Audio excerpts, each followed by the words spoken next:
on. What's up? What up? What up? What's going on, everybody? Happy Thursday. Happy Loki finale MCU roundup. We got some news we're going to cover. Deadpool. We got some Emmy nominations. And like I said, we got Loki to talk about, ladies and gentlemen. We got a finale that was pretty spectacular. And we got a character that we were been talking about it for weeks that we did not expect to see.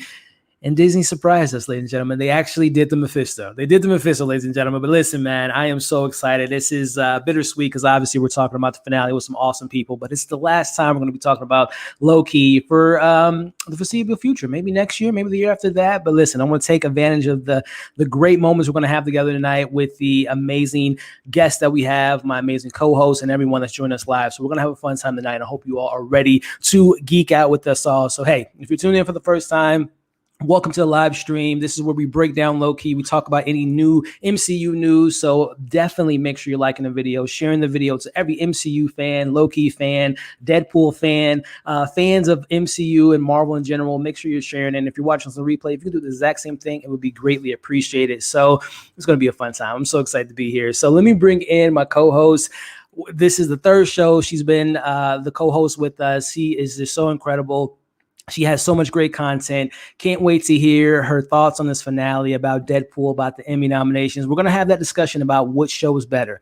WandaVision, Falcon, Winter Soldier, and Loki. I'm talking about the one and only Amanda. What's going on? How we doing? Hey! Oh my God, I'm so happy to be here. That finale was absolutely crazy, and I can't wait to actually have this discussion with you amazing people tonight. So I'm excited. It'll be a good time, Amanda. They did it, Amanda. Mephisto came true this time.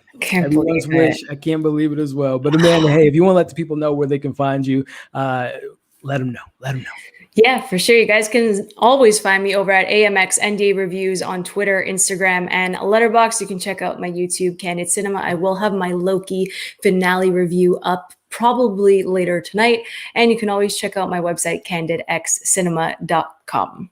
No doubt. Check her out, guys. I saw a brief. I got to read the full article. Milkshake, gunpowder milkshake, wasn't the biggest fan, huh? No, and I love the women in this movie. It was just not for me. I couldn't do it. Listen, guys, check out her article. She always has the greatest and latest reviews for movies and shows, and you won't be disappointed. Amanda, it's going to be such a great discussion tonight. I can't wait to dive into this. So we got our other co-host representing the East Coast. This man, I love the energy again. Just like Amanda, he's been a part of this journey since WandaVision, Falcon and Winter Soldier, Loki, brings some incredible takes. He has his own YouTube channel, his own incredible social media accounts. And like Amanda, I'm so thankful to have him on this panel every single week and excited to hear his thoughts on this finale. I'm talking about the one and only Chris from Tait's Take. What's going on, my friend? Gang. What up, man?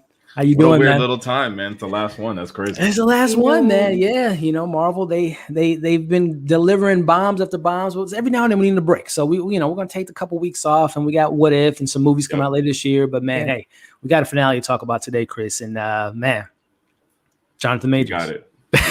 We got it. I called it. I said best finale. Yeah, we'll get into it. Yeah, man. But hey, Chris, you can let the people know where they can find you, man. Yes, indeed. If you were looking for me, you can find me at Tait's Take. All my information is in the words down there. I do movie reviews, TV reviews, give you a little background just so you know if I think it's worth checking out. Pretty much every week.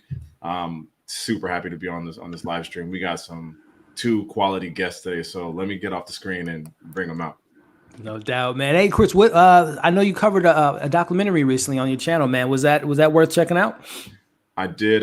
Naomi Osaka is worth checking out, but it's a weird timing because it's like that release and then like her craziest drama came after that, so you don't even get like the real nitty gritty. It's like a weird thing.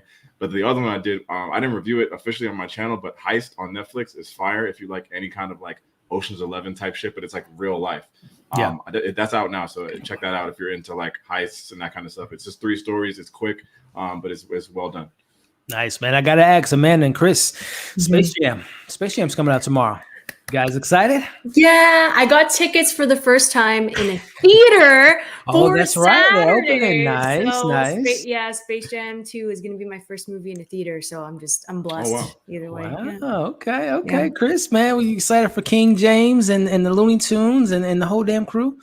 Well, I don't call him King James. That's the first thing I'm gonna look at. The hate is already starting, guys. He's LeBron. LeBron James.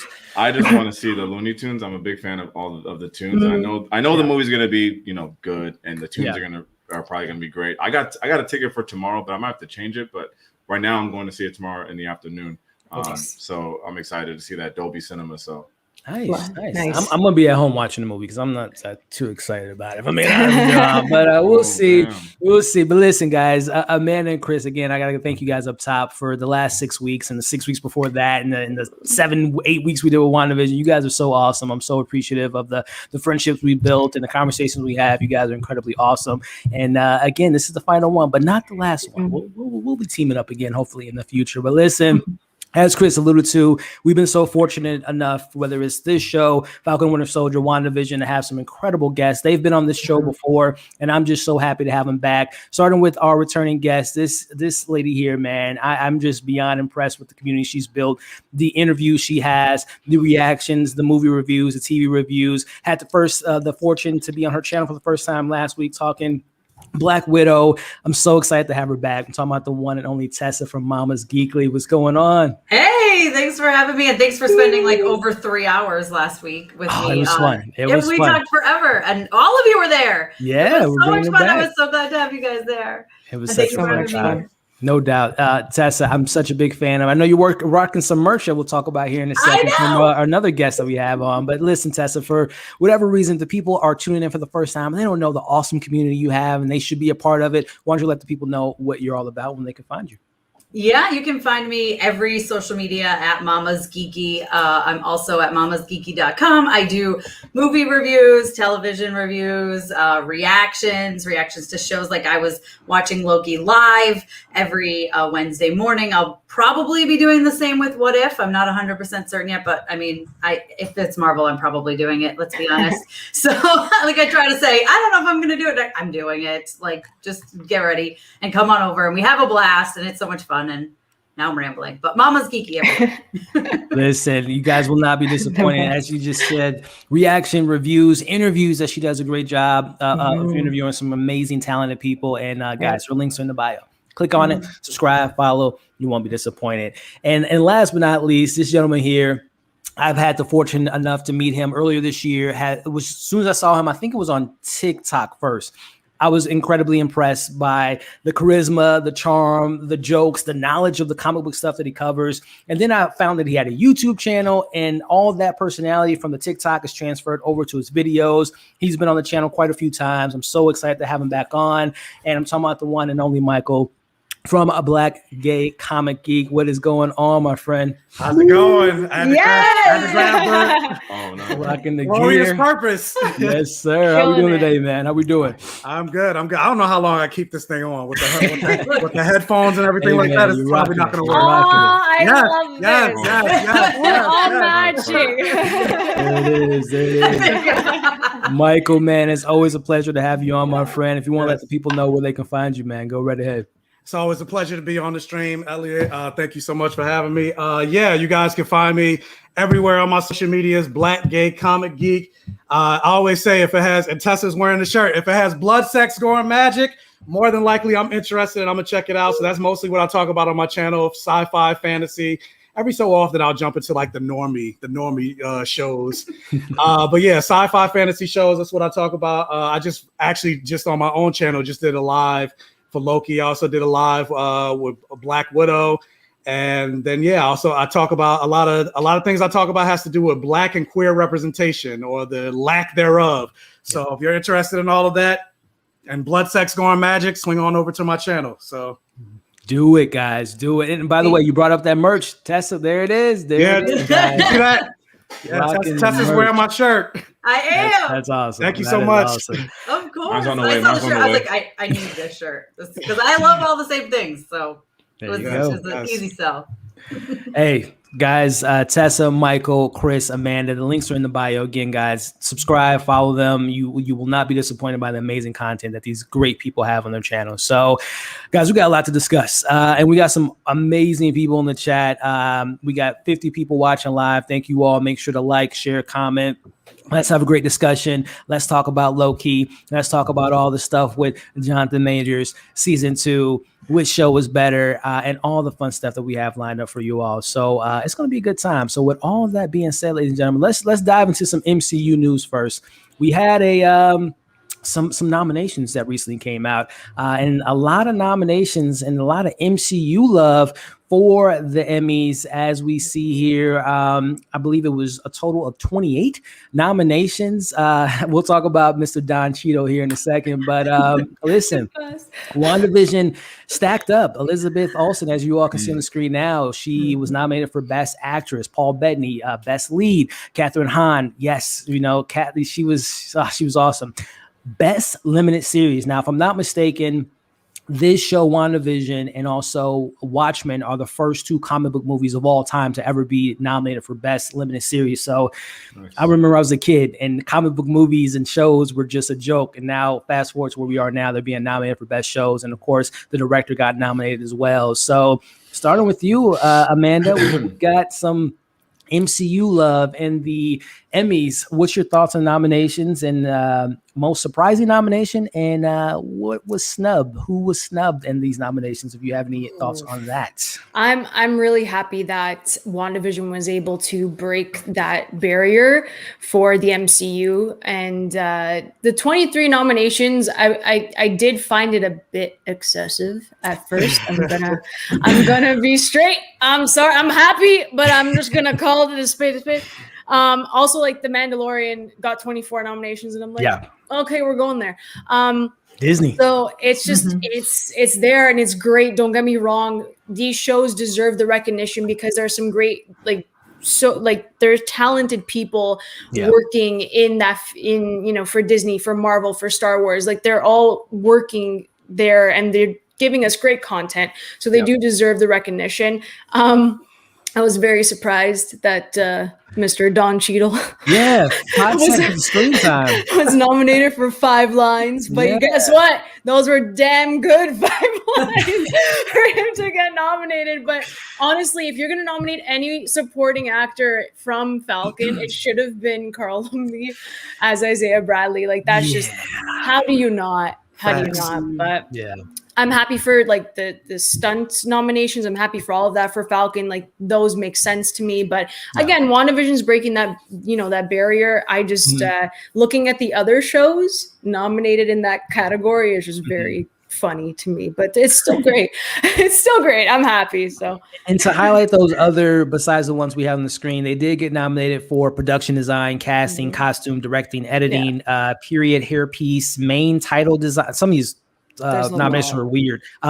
Period makeup, main title theme, music, music supervision, sound editing, and a lot of these are like similar to the Oscars. So tossing it to you, Chris, in regards to, and also to just to highlight Falcon Winter Soldier, because they got 5, versus 23 with WandaVision. I don't know if that speaks to the quality of the show.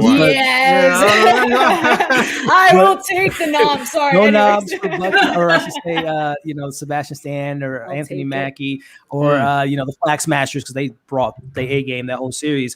But Falcon Winter Soldier did get nominated for sound design, visual effects, or stunt coordination, all that stuff. But tossing it to you, Chris. What's your thoughts on these nominations, man? Yeah, I mean, especially for WandaVision, like they have to be rewarded for the level of creativity that they brought to us. As Marvel nerds, like of course we're gonna eat that up, but like it's very impressive what they're able to do. You don't see it on a TV show as much. Like from what we got in episode 1, no one knew where we were going and where we ended up. I think these awards, maybe of course it's probably excessive, but it's like I'll take more than not enough. So of course Isaiah, that's a snub, and Don is nonsense, but they're not perfect, and they never have been. So I'm used to this. They definitely are not perfect. The Emmys definitely have some interesting things. They're not as bad as like the Oscars, in my opinion, as regards to stuff that gets nominated and stuff like that. But there's some Carl Lumley. I mean, come on. But either way, tossing it to you, Tessa, your thoughts on the 23 nominations for WandaVision. Are you were you excited to see Katherine Hahn get recognition and also Falcon and Winter Soldier? And if Loki was in the running, do you think they would have gotten some love more so than Falcon and Winter Soldier? I would hope so. I would think so. I think it would have, especially this last episode, but we'll talk about that this whole rest of this stream. But yeah, I was excited to see Katherine Hahn, of course. I was like, I would have been mad if she wasn't nominated. I do think 23 is a lot. And it was really funny because I was telling my husband about, well, who's nominated. And when I mentioned Don, he's like, he was in that? And I'm like, yeah, remember the first episode? He's like, when? And I'm like, when he was given the shield back, he's like, for 5 minutes? I was like, I don't even know if it was 5 minutes, but yes, he was. So that felt a little weird. I think Carl definitely should have been nominated. It was, but wasn't it called like guest appearance? So I guess Carl technically couldn't have been in that category. Guest appearance, so but still, they had better options. I don't know, but hey, I'm happy. I'll take it. Falcon and the Winter Soldier is what it is. I mean, I'm glad they got nominated for what they did. I think Loki would have been in the running too, maybe next year.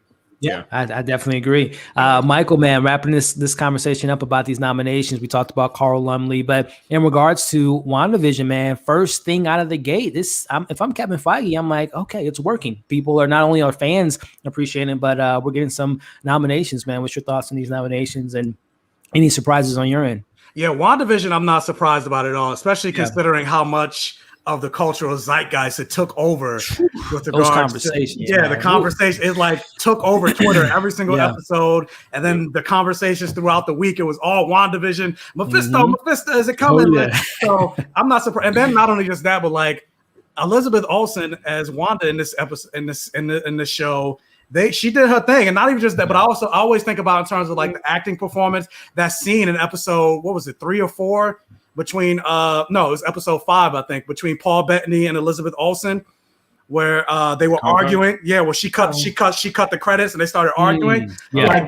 That whole scene just gave me like they should get a nomination. If they got nominated for just that scene alone, it would make sense. That's the clip they play when they run them the nominations. That one, that was a great scene, man. Yeah, so that was a great scene. And then of course Katherine Hahn, like that song Agatha, it was Agatha all along, the soundtrack, all of that stuff. So I'm not surprised by any of that. But yeah, the biggest thing I'm surprised about is Carl Lumley. Like, how do you not have a nomination for Carl Lumley as Isaiah Bradley? And granted, he had more of a role than a guest spot, so he probably couldn't have got that. But I feel like he had a big enough role where he could have been a supporting actor. That supporting actor, and he was a huge part of that storyline. So I'm like, how does that not get a nomination? I don't know if I wasn't, because I didn't really look at the list like that. But Sebastian Stan, I didn't see he was nominated.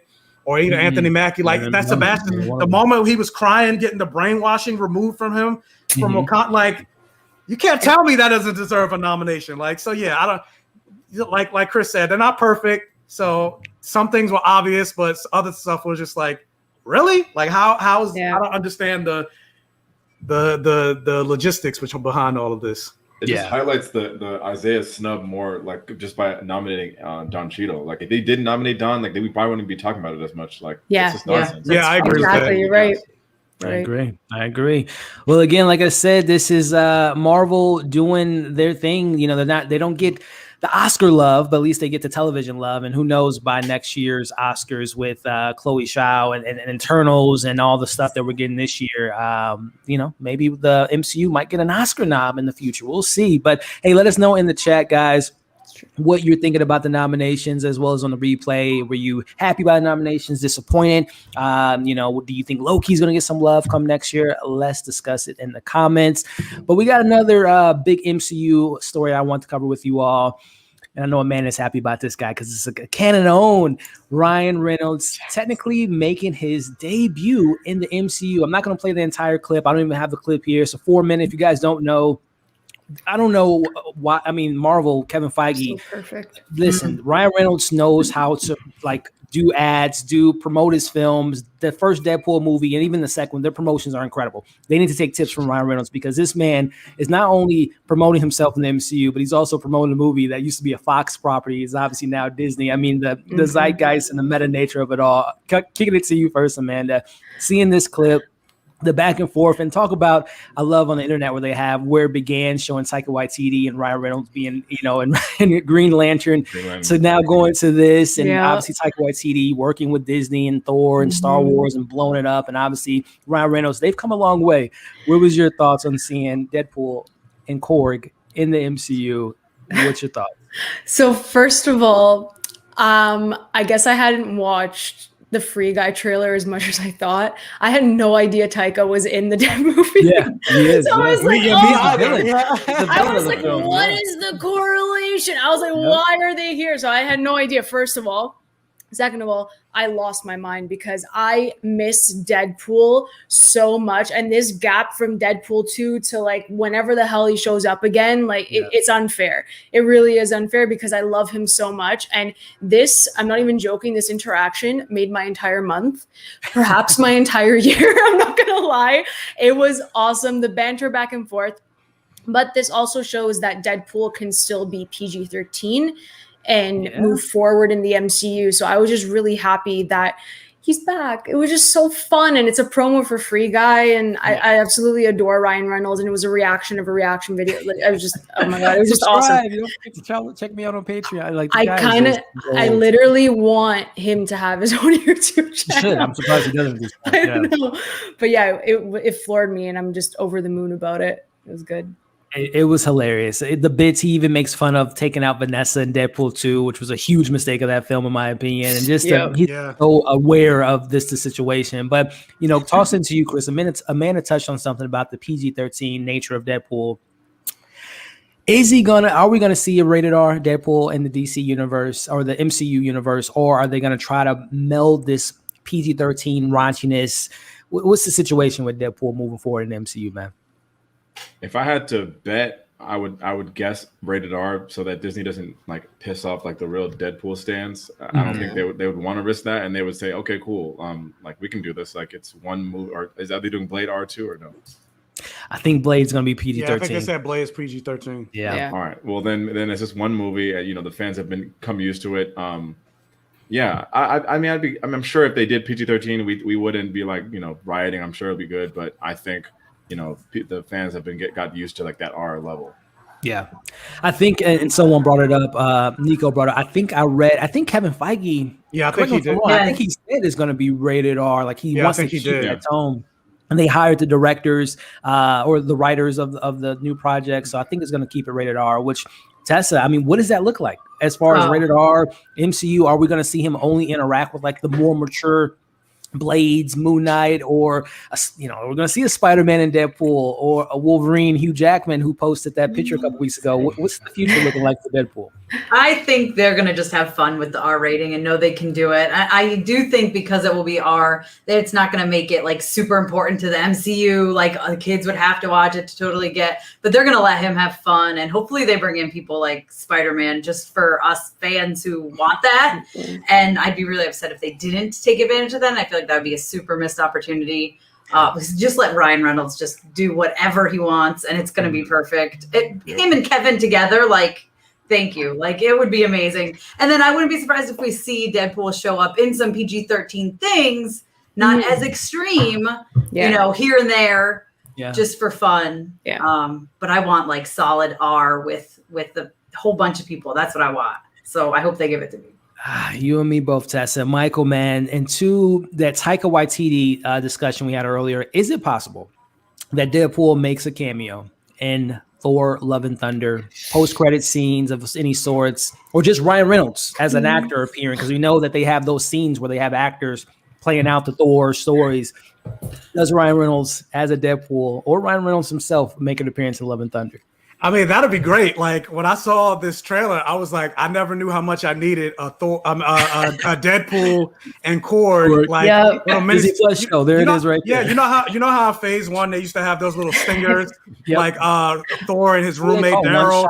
The one shot. Thor. So I need like a Korg, like reminiscent of Thor and Daryl, like a Korg and Deadpool. They need to bring those one shots back, and I want to see it. So yeah, imagine Deadpool interacting with like Star-Lord and Thor. Oh my god! I want it. Like, just I want Deadpool in the MCU and like immediately. Yeah. So And now the way everything with the multiverse and everything, like just give it to me, and finally give us our Hugh Jackman and Deadpool movie. We have to. At this Please. point, that Hugh Jackman tweet, we didn't talk about it, but I mean, it was nothing huge, but I mean, that was very coincidental. That Hugh Jackman posted a picture of, Boss Logic and a picture of Wolverine, and the very next picture was him and Kevin Feige at Comic-Con years ago. Hugh Jackman, what are you trying to say to us, Mr. Jackman? Will you be making an appearance in the MCU? It's all after this episode, it's all possible now. Possible, man. It's true. As far as Deadpool, like I do believe his solo movie is going to be rated R. But as far as him switching back and forth between, if they're smart, obviously with Deadpool being the person that breaks the fourth wall, they could easily like play it off where he tries to like curse or something like that, and like you hear the bleeping noise, and then he like makes a commentary about it. And it's like I don't know, like Disney, he is. Yeah, it'd be awesome. You guys hit it on. I mean, the possibilities are endless at this point. That's crazy to think that now we have a Deadpool, a Blade coming to the universe, X-Men, Fantastic Four, Kang. I mean, it's just crazy where we are now with the MC. We're just so spoiled. And poor little DC, we're still figuring things out. We don't have Superman. We don't have a Bat. Well, we have we have 19 Batmans and 15 Jokers. That's about all you have. That Batman's all you have. Batman's literally. They still haven't announced Man of Steel. Are they? I feel like Henry Cavill's done at this point. This man is booked and busy. He has like 10. He literally has 10 films lined up. It's crazy. So he's doing well. That's it. He's done as Superman 100%. So DC, sucks. Can we figure it out? But listen, we got some MCU to talk about, and we're talking Loki episode 6, ladies and gentlemen, which was the season 1 finale titled "For All Time Always." Listen, I'm gonna start with you, Tessa. Okay. We were talking about it, for weeks. Like, can we stick the landing? Can we, these last 2 shows have been kind of up and down with the finale. Kang makes an appearance. Sylvie and Loki have their moment. I mean, what was your initial thoughts after you got done with this episode? I was just like, basically, like they did it. They did it. First of all, I was like, I'm not getting my hopes up about Kang because Mephisto, blah, blah, blah. Like, if we get him, it's going to be like this much. And then, like, right out of the gate almost. And I was like, this is happening. I think I giggled like half my reaction video because I was like, I can't believe this is going on right now. It's insane. Like, is this real life? And then when Loki and Sylvie kiss, I was like, oh my goodness, I can't handle this. They're like doing a really good finale. And what? Like, how are they doing this? How are they giving me everything I wanted? And then, of course, like one of those last lines when Mobius says, "Who are you?" I was like, ah! And then it ended, and I was like, no.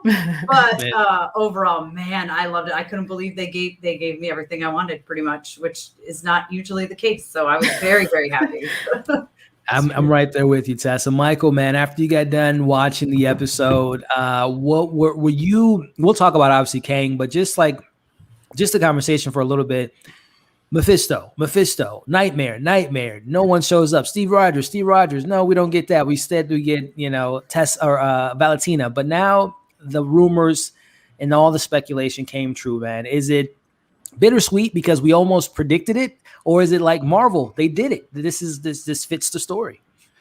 I mean, well, people predicted it, but at the same time, we didn't because we still didn't know. Like, they're not going to give us Kang in a Disney Plus show. Like, that's just us hoping for too much. Yeah, it's Mephisto, Amanda Fisto. It's all over again. So I didn't think it was going to happen. I was like, I don't want to get my hopes up, but I'm like, everything that they're doing, it has to be Kang.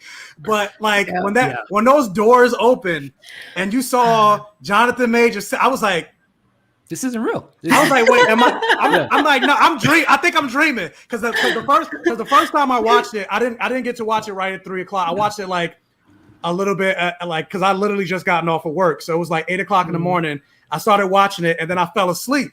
And so the last thing I remember seeing is the moment where Jonathan, the door opens and you see Jonathan Majors. No. And I woke up. I was like, I thought I was I was dreaming. Yeah, I thought I was dreaming. I was like, yeah, that didn't happen. I was like, let me go back and watch because I'm like, I was making shit up in my mind because I know that didn't happen. And then I watched it again and I was like, wait, Jonathan Majors, holy yeah. So when he showed up, like it got me hyped. Like I was I was excited. I was granted I was dialed into the episode before that, like when Miss Minute showed up and she was doing it was almost gave like horror movie vibes. Yeah, jump scare. Yeah, that's like then the score behind it when she showed up, I was like, what is going on? Is it are they about to play a song? Who's been messing up it's been Miss Minute? But yeah, like Jonathan Majors showing up just made the episode for me. And then like his portrayal, I was hyped. I was hella hyped. I'm right there with you, man. I'm still in shock. And someone mentioned I think we've all kind of talked about it in our reviews, and someone mentioned in the chat, this is a game changer. And I mean, I guess to take it back last week, a little bit of spoilers for Black Widow, but the fact that a post-credit scene is leading into a TV show kind of lets us know how important these shows are, which we'll talk about Kevin Feige. We talked about it on DMs the other day about the comment he made last year. You don't have to watch the shows to understand, but no, that's not the case, because if you see Kang in a movie, obviously Ant-Man, and we're hoping maybe before that, there's going to be some confusion. We'll talk about that in a little bit. But Chris, man, your thoughts on this finale, sticking the landing. You predicted it, man. You were Kang yourself. You saw the future. You knew that they were going to stick the landing in the finale, man. Yes, I do remain. Yeah, like my normal routine for all these Disney shows, like it's Wednesday, like I'll finish work and then like I'll turn it on. It's 5, 6, 7 o'clock p.m. or whatever. I knew this internet was going to destroy me. So I was like, I just took an hour out of work. I said, clear it. It was like, I think 9, 10 a.m. or something like that. I was like, I need to watch this right now. Because if I go on this internet and I see something, because I know how y'all do. Yep. I know how y'all do. So I sat there and I watched it. The earliest I ever watched a Disney show. I've never done it 3 a.m., Amanda. But this is the earliest, like, so I was like, I know I got, and then the doors open and I was like, I think I said like, he's here. I'm like, they're really. And then I was like, wait, why does he look so regular? And then when you find out he's like the nice variant, I'm like, this is genius. It's like we talked about in the chat, like in the DM, like this is the exact way to do it. It's like, I'm not the big bad. Like I'm still in the show, but I'm not the big bad. So you're not like, oh, just on the Disney show. I thought it was like, it's like fucking genius. And it's like, it's not too crazy that it's like overshadows like everything that we've, got to, but it's like, it makes it so much more important. It's like Disney Plus shows, like this is the way to go out like and a bang, like it was elite. It's a game. Yeah. We'll have the discussion further along in the stream, but it is a game changer, no doubt. Amanda, after you get done watching this episode, 3 a.m., you obviously been celebrating this last week for all the soccer stuff going on, but let's talk about the excitement level for this finale. Where were you at when you got done with this? So, Miss Minutes did not wake me up at 3 a.m., unfortunately. I was really annoyed because I thought my internal clock was I'm gonna wake up, nothing. I slept in until 9. I said, oh my God. I didn't even look at my phone. I ran downstairs. I'm like, I gotta watch this. The opening gave me chills. We'll talk about it afterwards, but literally I was shook right from the start. Like just from that, I'm like, this is going to be insane, this episode, and they're gonna literally just bust the multiverse wide open. Like I was ready, but again, Miss Minutes scared the crap out of me. That was one of the best jump scares ever. Hey, dear. And because it was still like lingering when you like her jump scare was still like lingering in the air when you were going to the elevator, and that kind of happened. But everything happened in slow motion for me for some reason. So it opened and like Jonathan Majors was there, and I'm like, I had to process that he was there. I was like, what? And I had a big fat grin on my face. I'm like, they did it. They did it. And I'm not disappointed. That they, we kind of predicted it in more, one way or another. But it's the fact that like, because of Mephisto, like we all said before, and like because of, Power Broke, whatever the hell showed up in Falcon and the Winter Soldier, it's the fact that my expectations were so low. I'm like, I'm not going to get my hopes up. That's it. And then because our expectations were so low, this was just completely wild, and it's Jonathan Majors. Jonathan Majors. It's even the Ralph Boner thing with Evan Peters. I'm just like, I don't want to get my hopes up. I wish that's my only fault with Loki is I really wish he was in it. He should have been. He should have been a variant. He would have been pop up. Another Ralph Boner. Listen, too many of them. No, it is not. I mean, you guys said it all, man. I think, this stuck the landing for me. I still think, because I think we'll have the conversation. I think Michael brought it up too on his review in regards to the low key show, the through line, but then the whole episode being focused on Kang, did they kind of, do we feel like Loki got his story? Do we feel like we got a Loki show, or do we feel like it's a TVA overshadowing Loki? We'll get into that a little bit later, but I think for the most part, from the story perspective, the shocking moment, I'm still in shock that he made his appearance. And kudos to the internet, because I don't know if you guys remember Falcon and Winter Soldier and WandaVision, there were leaks. We heard the Evan Peters leak almost a year ago. Obviously, he was casted and all that stuff, and they didn't know who he was going to be. Yeah. And then fast forward to Falcon and Winter Soldier, someone saw a shot of Valentina, but I don't know how they were able to pull off the Kang Jonathan Majors thing, but I'm glad that they kept that under wraps, because that was just like... That was crazy. That was crazy. I don't know why Spider-Man's getting leaks every week, but whoever is keeping that lock and key, and Doctor Strange too, they need to keep doing that. But we're going to get into this discussion here, guys. But I do want to say thank you to my man representing the Midwest out in Michigan, my boy Q Reviews, dropping the super chat of $20. Thank you so much, man. Q says shout out to the awesome panel, and E. Yo, I cannot keep my eyes off Jonathan Majors. He was so good. We will talk about that, Q, because just like you said, I like the screen presence, the charisma. This is probably some people's first time seeing Jonathan Majors. But do yourself a favor. Last Black Man in San Francisco, The Five Bloods, Lovecraft Country, which don't even get me started on that conversation. He's just a phenomenal talent, and this is just the beginning for this young man. He killed it, and I definitely agree with you there, Q. But thank you so much, man, for stopping by and for showing some love with the super chat, as well as we got Rim17. Thank you so much as well for the super chat. She is an incredible subscriber and the supporter of the channel, and I see all the support she does with not only my channel but Brandon and E-Man's and Larry's. She's such a great person in general, so thank you so much. But kicking it off early because I have to celebrate the latest achievement. Thank you so much. Congrats on the 14K. Very proud of you, and continue to grow. Good things do happen. Good. Thank you so much, Rims. Again, you're one of those people that I've been with the channel since the beginning and help it grow to what it's become. So thank you so much for the super chat and for the love and support. Yeah, congrats on the 14K. Oh, thank you, man. Yeah, congratulations. Thank you, guys. Thank you. And then last but not least, Latrice with the super chat. Didn't even have a comment, just showing some love. Again, thank you guys we got 60 people in the chat. Thank you for tuning in. Like, share, comment, subscribe to all of these amazing people, and let's continue the conversation. So, Amanda talked about it, and I couldn't agree with her more. I had chills. When we opened up this episode, first off, I'm like, wait, what is going on? Why do I hear Tony Stark? Why am I hearing T'Challa? Why am I hearing what's going on? Are we about to really shake up the world in this beginning? And it was just so incredible to see that opening. I was just amazed by it.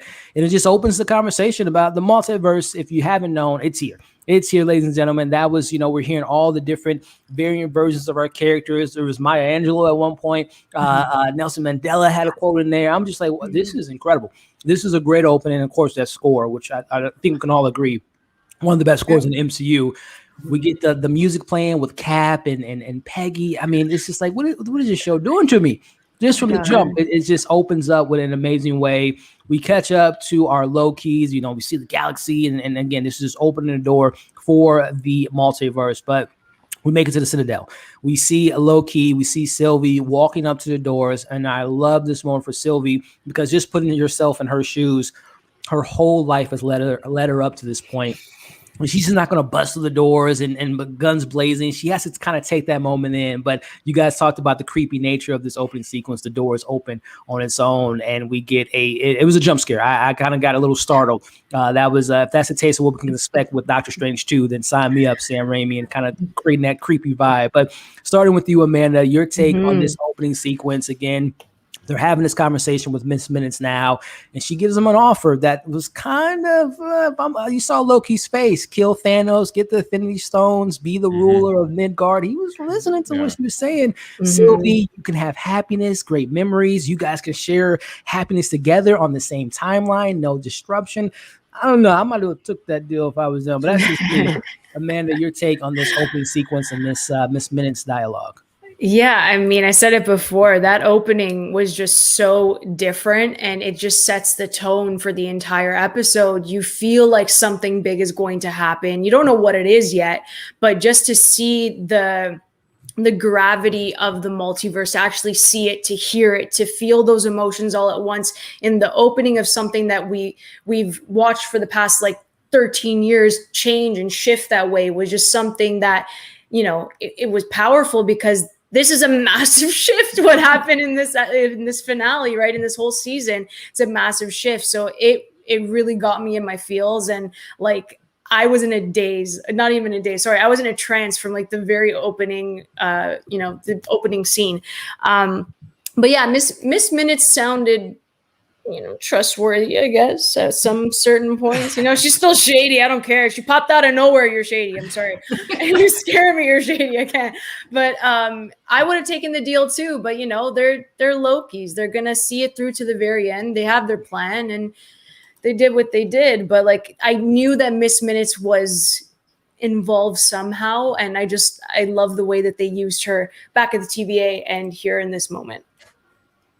Couldn't agree with you more, man. And again, Miss Minutes, I said it when I first saw her, man. She's an incredible actor. What we got with Tara, strong voice in this character, and I'm excited to see what they do with her moving forward. And we got to get a Miss Minutes. I think we mentioned it last week. Miss Minutes have Gator Loki, Rocket, get all the whole craziness, and see what we can do there. But Chris, man, tossing it to you. The opening sequence with the dialogue from the MCU in the last 13 years, opening up the floodgates to the multiverse and different versions of their characters. And then we go into this sequence here of Sylvie. She's at the doorsteps, man, but she's a little hesitant because it all led to this point, man. The firest intro, that's a word, look it up. Firest intro in all the shows, obviously. It was so elite. And it brought me back to my beloved Endgame trailer. They just brought me back like going back the little black and white with the little red throwbacks. I'm like, I love any kind of MCU throwback just to bring them back. That's where they win. So I ate that up. Then they get to the door. I don't know if anyone ever watched the Hood classic known as Next Friday. They remind me of like when Day and Roach was trying to get in and did a little weak knock. And he's like, you got knocked hard. So, I mean, that's the Hood moment I had. But yeah, when they get inside, I was really watching Loki's face when she was like offering the things. I'm like, damn, he really like considering this. Like, come on, like you worked this far, like you made this much growth. But yeah, Miss Minutes. I mean, she's shady, but I still got a crush on her, so I guess that's true. But yeah, I think it was a great opening. I can't think of any way that I would improve it at all. It was epic, man. It was that scope and scale of being at the Citadel, and obviously, like you mentioned, with the MCU intro, and then seeing them at the doorstep, seeing this offer at the table. Tessa, how were you feeling with this opening sequence and just seeing again Sylvie coming to the doorsteps? That opening sequence, it was something special. Yeah, well, right from the beginning, when we start hearing everyone talking, I'm like, what the fuck is this? Sorry, what the heck is going on? I'm like, what the hell, Yeah. Yep. And I'm sitting there and I think I was like, this isn't normal. Like, we don't normally hear people talking. And then it just gets crazier and crazier. And then walking up there, and especially how she's like, I need to take a minute. And he's like, okay. And then the door just opens. I was like, oh, here we go. This is going to be crazy. And then my girl Miss Minutes jumps out and scared the bejesus out of me. And I love her. I have a tattoo of her already, so I'm already obsessed with her. I saw that. You might, it's on your. It's on my leg. So okay, But I got it on my Twitter if you want. And it's already it's a week old, so it's like got that little scabby over it. The little peely face. So it's not a good time to show it off. So look at the photo on Twitter. I'm gonna go pull it up right now. Yeah, it's so awesome. I was like, last week I got it, and I was like, someone said to me, she's probably going to be the villain, right? I'm like, oh, I am counting on her being something. Like that's what I love and I thrive on. So, but I just love her. So I was excited. I was like, yes, she gave me a jump scare. I'm happy I put her on my leg. So, but that whole moment, and Loki, like really seriously considering it, like you could see it in his eyes. He's like, And I'm like, Loki, they're only doing this because they're scared of you. Don't listen. But it's good. I love it. The horror aspect. Yep. The whole thing. It's so good. It was great. And before we talk to the Michael, Tessa, this is what she was referring to here, ladies and gentlemen. She is repping the Miss Minutes tag. It's there. And Miss Minutes is always going to keep you on time, Tessa. You will never be late for the rest of your life. But Michael, man, your thoughts on this opening sequence, man, from the intro to being at the doors of the Citadel, Sylvie having that moment. And that offer was pretty enticing, man. This opening sequence was great. I loved it, and the fact that the way it opened, like instantly I was like, oh, something's about to happen. I thought somebody's gonna die. Right off the bat.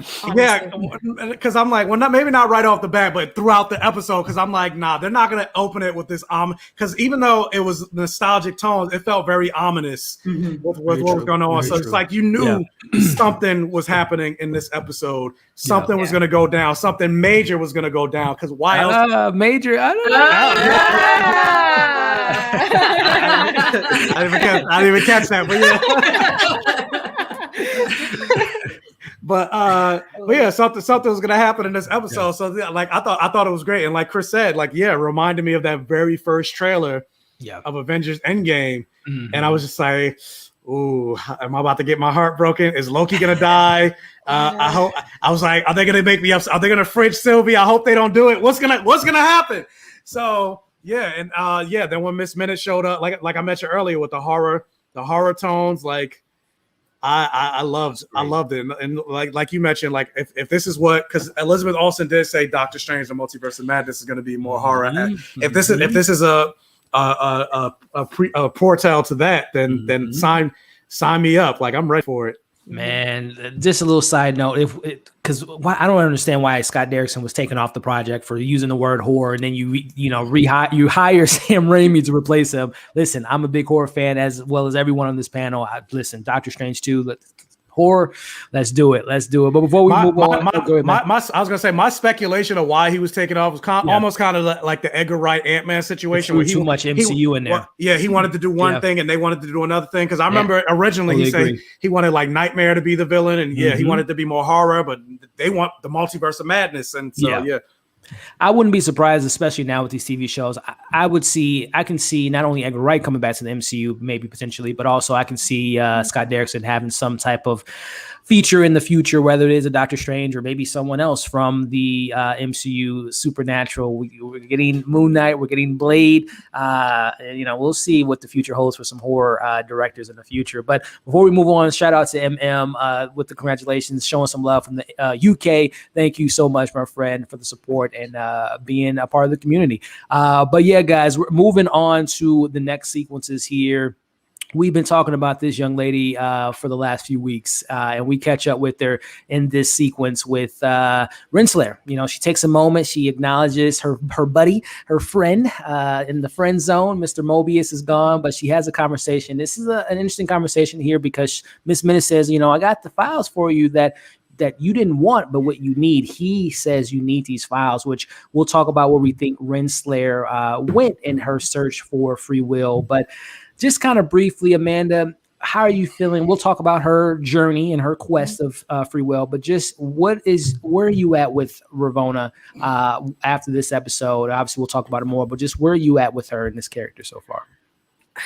I don't even know, because they just left it so open-ended, and like I didn't like her writing in the previous episode, so it was just this interaction between her and Miss Minutes. It was just interesting to see how she reacted to what Miss Minutes was saying, and then later on in the episode what happened. But I don't know, I'm up in the air with her. I can't really say much, because I just wish we got to know her a bit more, but maybe we'll know her in season 2 or in the future of the MCU, something like that. But there's not enough for me to kind of, make a well-rounded assumption for her. So, Chris, man, if you were to speculate these files that she was given from Miss Minutes, is it from Mr. Kang himself? Is it from the 31st century or the 3rd century? Nathaniel, what do we speculate that these files that she was given on her search of going on free will?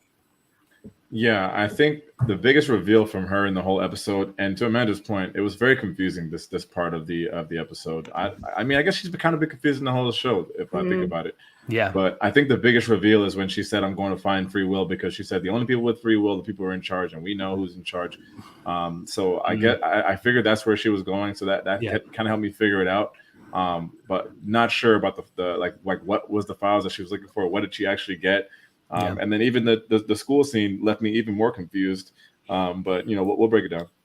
Tessa, just quickly, briefly, on your thoughts on Miss Ravonna Renslayer and her files that she was given, that she was given by Kang.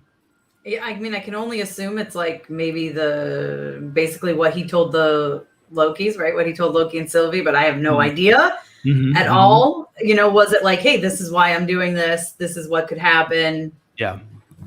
But she obviously didn't make it there in time, so I don't know where she went. So I don't know. I'm confused about it. I'm sure we'll figure it out eventually. Maybe in Doctor Strange 2 or in season 2. Who knows where she'll show up, but hopefully they clear it up soon. I agree. Mike, man, just your take before we get into her scene later in the episode, but just the files. If you were to speculate, do you think it is just like a timestamp of where you can find me to give you all the answers you're looking for? Yeah, I think it was Jonathan Majors, He Who Remains, Immortus, I would call him. Yeah. I think it was basically him sending, I don't know, like some type of, meet me up, because he didn't know if he was going to die or not. So it was like, if I don't die, meet me up here. But if I do die, here's some things that I want you to do. Well, my whole thing, I'm kind of disappointed with like Renslayer's whole arc and the fact that I thought she would have known, or she knew more than she was letting on. Because especially like the reveal, and we'll talk about it later on, but like my whole speculation with the whole Jonathan Majors and Gugu and Bathara being like the two heads, especially knowing from the comics that they are like, that's Kang the Conqueror's lady. Like, and then once, and I didn't realize how much it would hit me seeing like Kang played by Jonathan Majors, this black man being at the end of time, being at the seat of all power. Because more times than not, they don't show black people in space. Like how many times in like Star Trek or anything like that, you get to all white planets and everything like that, and then you rarely see black people. So seeing like Jonathan any other color, like blue, green, blue, gray, purple, not black. But So seeing that, Jonathan Majors is basically at the seat of power, and then knowing in the comics that Ravonna is his girlfriend, I would have liked if, like, you got this black power couple being at the Beyonce and Jay-Z, basically at the end of time. But the fact that she doesn't know, and granted, they could still do it in season 2, but anything like that. Right. But just the fact that she didn't really know much, and plus we don't know what's going on with her character. Why she's still so adamant and vehement about fighting for the TVA, knowing that it's not real or anything like that. So I'm somewhat. Nate brings up here not knowing her actual name is interesting as well. So all of that. Yeah. I agree. And we'll talk about her a little bit more on her quest to finding this free will. But biggest moment of the episode, we kind of alluded to a little bit earlier, but going back to the recap, are Loki and Sylvie make their ways through the hallway and the setup. The Citadel, there's the statues on the floor, and then just the setup. There's no music. They make their way to the elevator. There's a little bit of gold coming from the elevator. And lo and behold, the doors open, ladies and gentlemen. And then we talked about it, but we're going to talk about it a little bit more because this is a big moment. This is seriously a big moment here.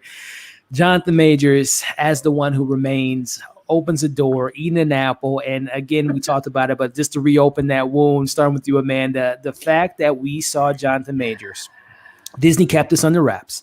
We talked about it last week. It had to be a reason why he was casted so early. That he was casted last year for Ant-Man 3. It was just so interesting that was that we hear that. And we don't even know half the cast in Spider-Man just coming out this year. So tossing it to you, Amanda. He comes out, and Q mentioned it earlier. We talked about it earlier in the chat. He just, from the moment he hit the screen, it was just like, oh yeah, this is the next big bad in MCU.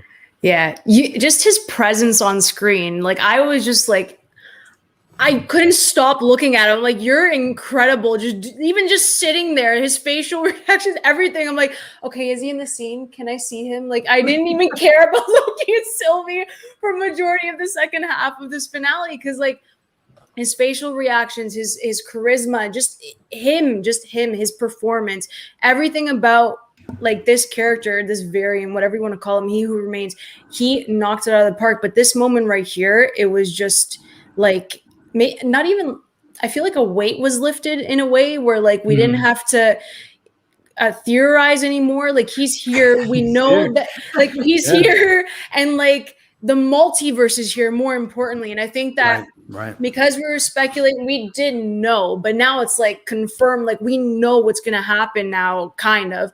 But it's just the fact that like the multiverse is here. Kang is here. Variants are going to be all over the place in the MCU, and it was such a strong moment. And I'm blessed that, like, we're all blessed that they kept it under wraps, because I would not have wanted this to leak. I don't know how they did it, but they're not Sony. But like,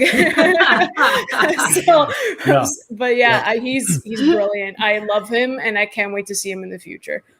It's well said, Amanda. Chris, man, just from, again, I'm just trying to think of intro villains in the MCU and just ranking, like, first time we saw a character, like, and being impactful, whether it be a Thanos turning around and, you know, in an Avengers or do it myself. Yeah. Or I'm trying to think of any other big villains that kind of led up to something. Maybe this has to be up top of the Thor's sister. Yeah, Helen. Helen. Her intro was pretty epic. He's finally, that's a good one. But I don't know, man. Just Jonathan Majors has to be up there for me, man. The charisma, the charm, the apple, the eating the apple, showing wisdom. Just, you know, Michael talked about earlier, just being a black man, the hairstyle, the look, the design. They didn't put him in makeup. He's not, you know, blue or purple. Is his actual skin tone. It was I'm going to talk about that later. Yeah. It's something that's groundbreaking. I don't want to underplay this moment, guys. This is a big moment, not only for, you know, MCU, but for Jonathan Majors, and just, this is huge, man. Your thoughts on the one who remains opening up those doors, man? Yeah, I thought it was a fire intro. I thought the wordplay was clean. Mm-hmm. And again, I'm going to keep saying they played it perfectly, because it's like he seemed like it's ordinary, like you shouldn't be there. He said you were just flesh and blood, but it makes perfect sense of how the episode ends. But you know, my favorite scene personally from him is when he's just explaining the whole, you know, just explaining everything through that little, I don't even know how to describe those, like, orbs and those whatever. That's what I needed from this episode. Kind of like in the beginning with Miss Minutes PSA, this was the PSA that I needed, and that, to me, that was like where he shined. We'll get to that scene, but fire. Yeah, we need Jonathan Majors to, like, do history lessons for the rest of the MCU. You know, we got Michael Pena and Jonathan Majors. If they can just give synopsises for stuff, it's golden. Yeah, man.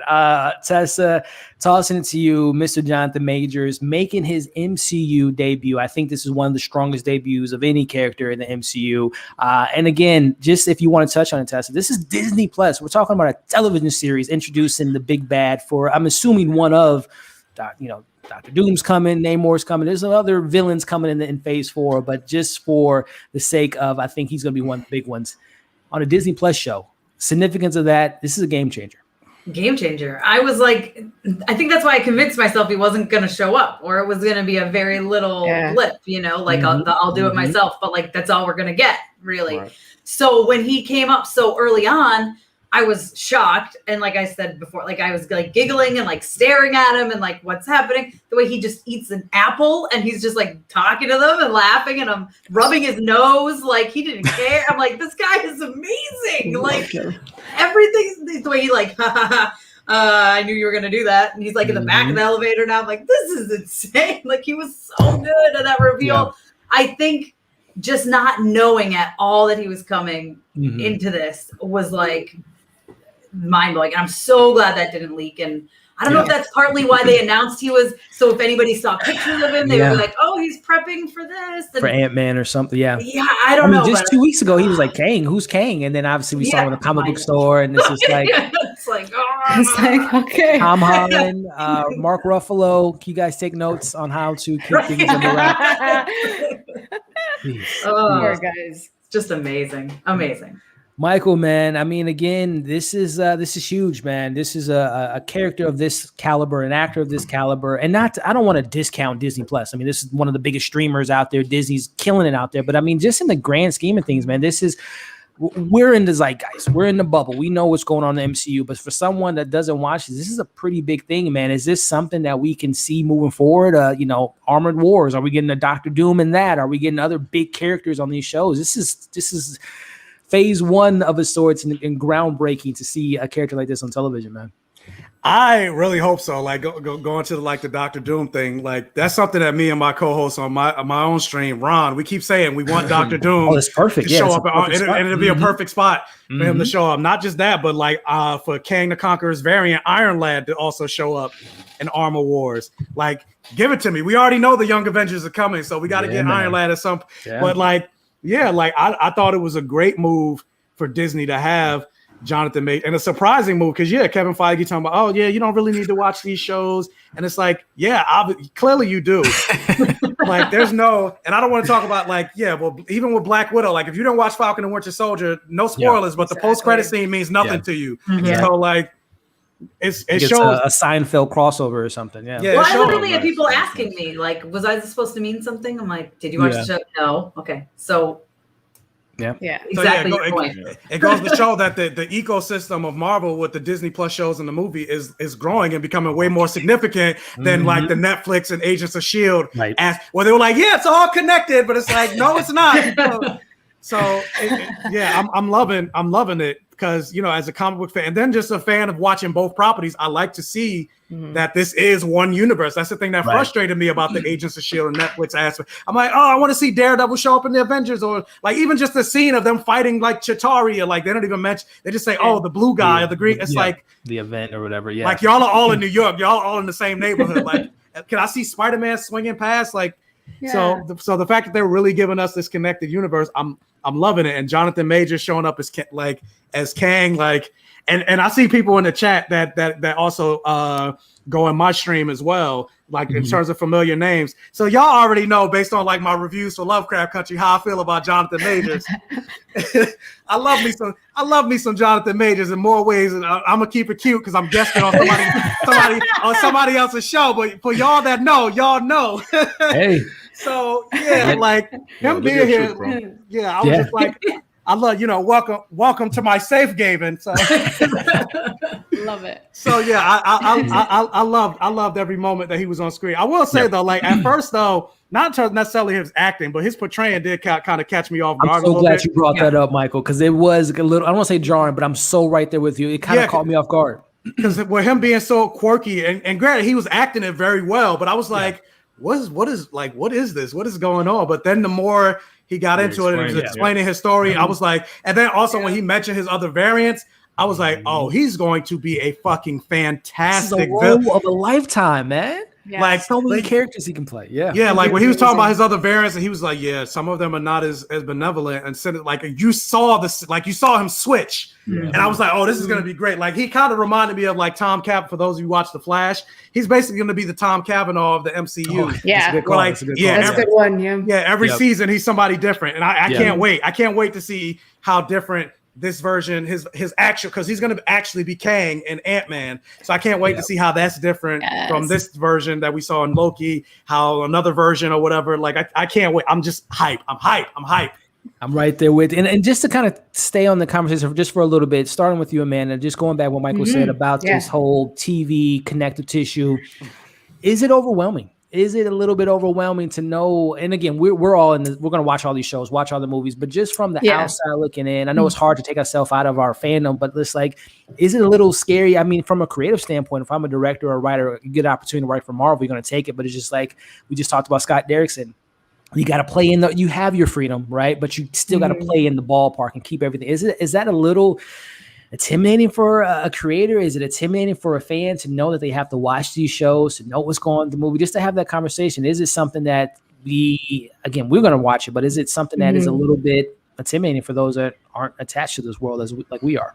I think for the filmmakers, it's a golden opportunity, no matter where, like how you look at it. And I think that if they do have like some restrictions to like play within a boundary, I think they'll just take it and try to make it their own within those constraints. So I think for a filmmaker, it can be intimidating because it is the MCU. And like, that's the one thing that like, as a filmmaker or like as an actor going into a movie for the MCU, like you have that weight on your shoulders to make it the best of the best, for the next film. But for the general audience who hasn't watched it, like my best friend, I forced her through the pandemic. I said, girl, you're home. Watch all 23 films so you can come watch this stuff with me now, right? So I forced her. I'm like, you're going to do it. She ended up loving it.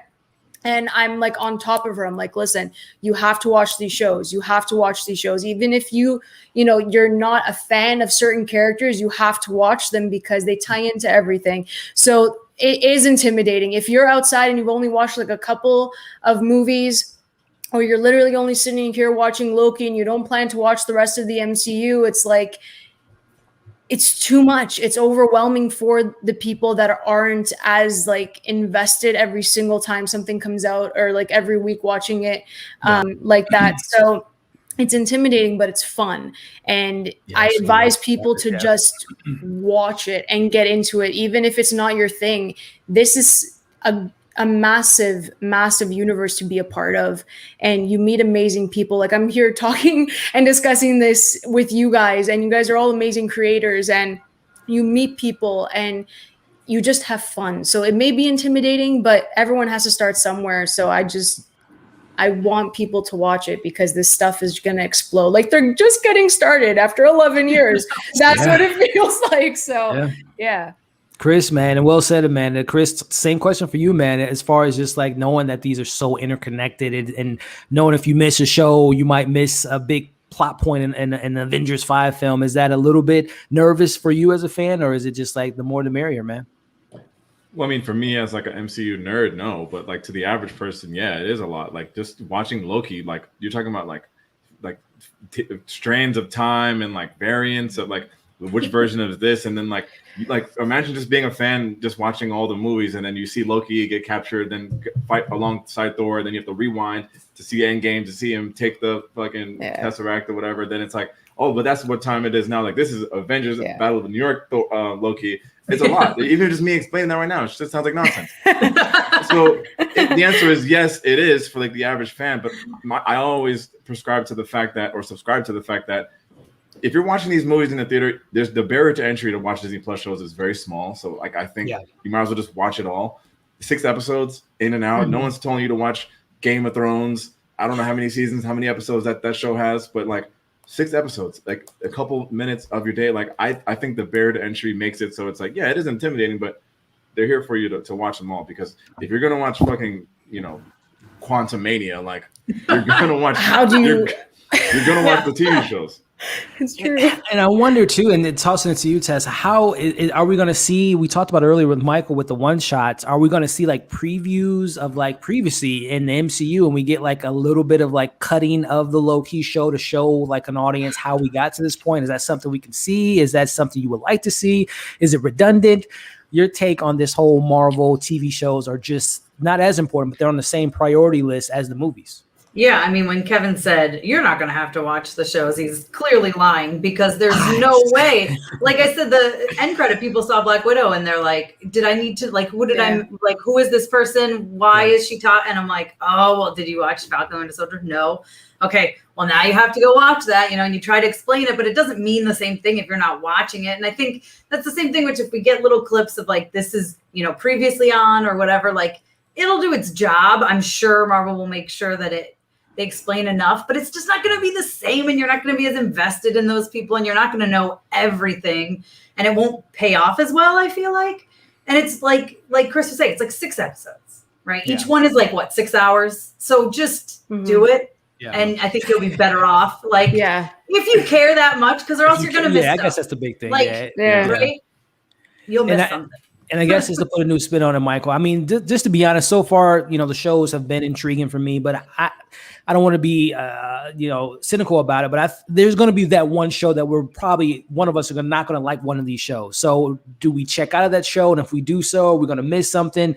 I think it's inevitable, because there's MCU films that I don't care for, that I don't revisit at all. So that you still watched. Exactly. That's a good point. But I mean, shows versus a movie, a 6-hour show, investing so much in that versus, a 2-hour movie that you can just watch and, remember all the big moments. But just kicking it to you, Michael, I mean, the inevitable of a show not hitting the mark, but missing out on something. I mean, is that an issue that you can see in the future? I mean, you could definitely, because you can see it in the present, like the episode 3. Episode 3, or what was the episode 5? Episode 5. So even though I like that episode, but Walmart. Basically. But or what was it? The finale of Falcon and Winter Soldier. So it's it's already happening, but you have you have to watch it. And plus, overall, even like the worst Marvel movie is not like terrible. That's true. They have no terrible movies. Yeah, there's no Wonder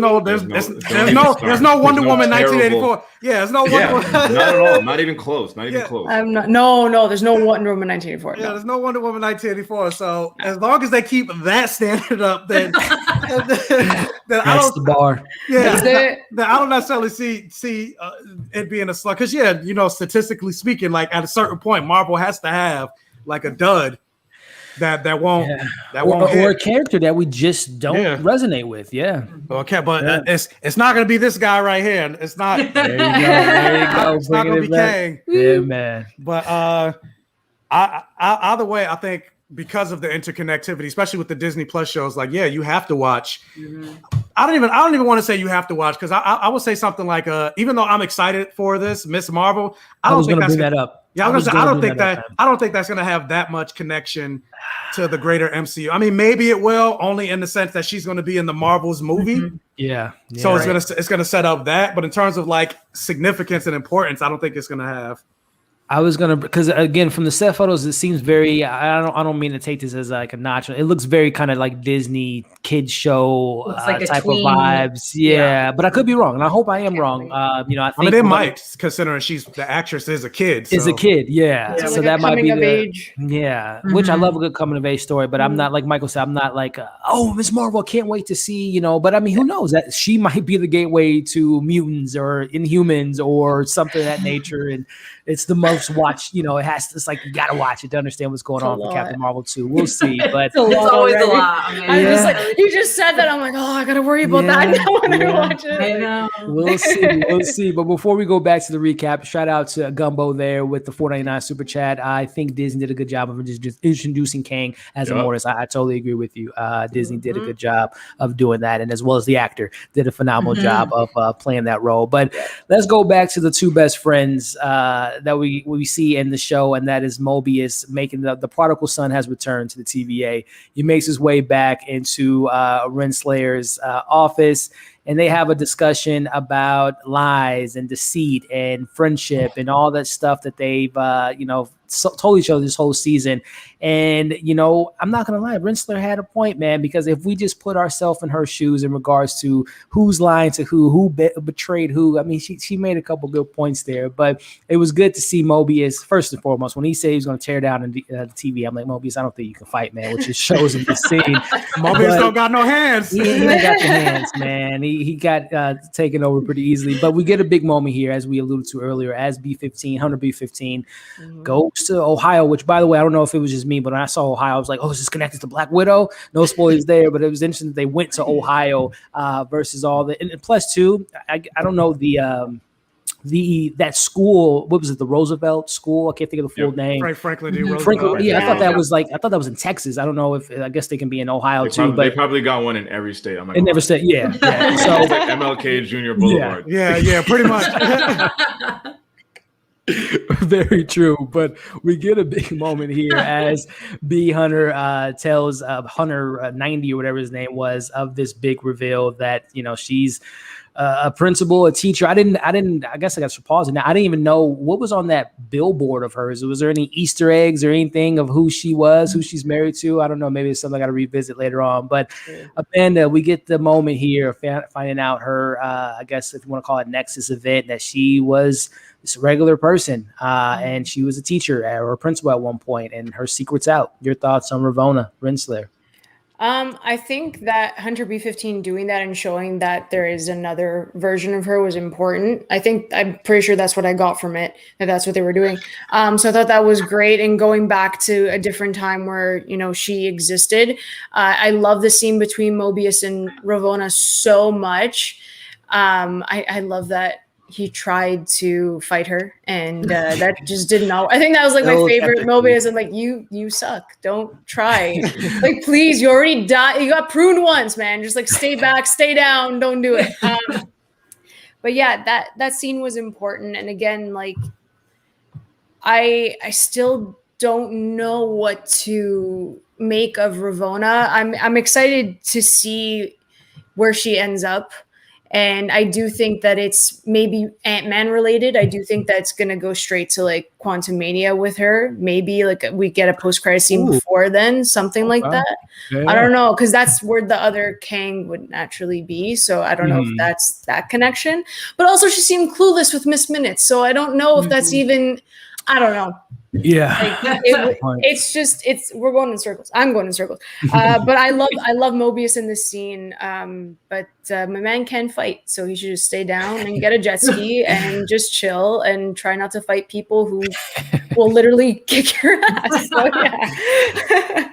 I like what you said about Ravonna being a teacher too. That would be interesting as far as connected to Ant-Man. If she's like she was a teacher of Cassie Lang or something like that, maybe. And they her another variant version of herself as a teacher, because I think they're in San Francisco. But Chris, man, your take on this big reveal? I'm still trying to look at that bulletin board to see if there's any Easter eggs or anything like that, but I can't really see anything special. I don't know who that picture of that man is or woman, but your take on this big moment here, man, for this character.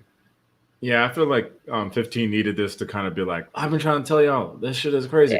And I hated the fact that Mobius got beat up. And I thought, I don't know if I was the only one, but I thought like it's one of those scenes in movies where like they pretend to get knocked down, but they like take some shit out of their pocket and they're like, haha, you thought you got like, but he just got beat up. It was the weakest shit I've ever seen in my life. I couldn't believe it. I was like, why did they even add that? Like just to prove that he can't fight? Whatever, the future's female. But I think the fact that, you know, you're seeing this other side of her and she's so confused, I was like, so you're just like all the rest of them. So I still, you know, at the end, I don't know what to think about her, but because it's so vague, I can still be in love with her. Tessa, your take on this big reveal of her being a principal / teacher and B-15 using, you know, the little pin as a callback to a couple episodes ago, which was great on their part. But what do you think of this reveal?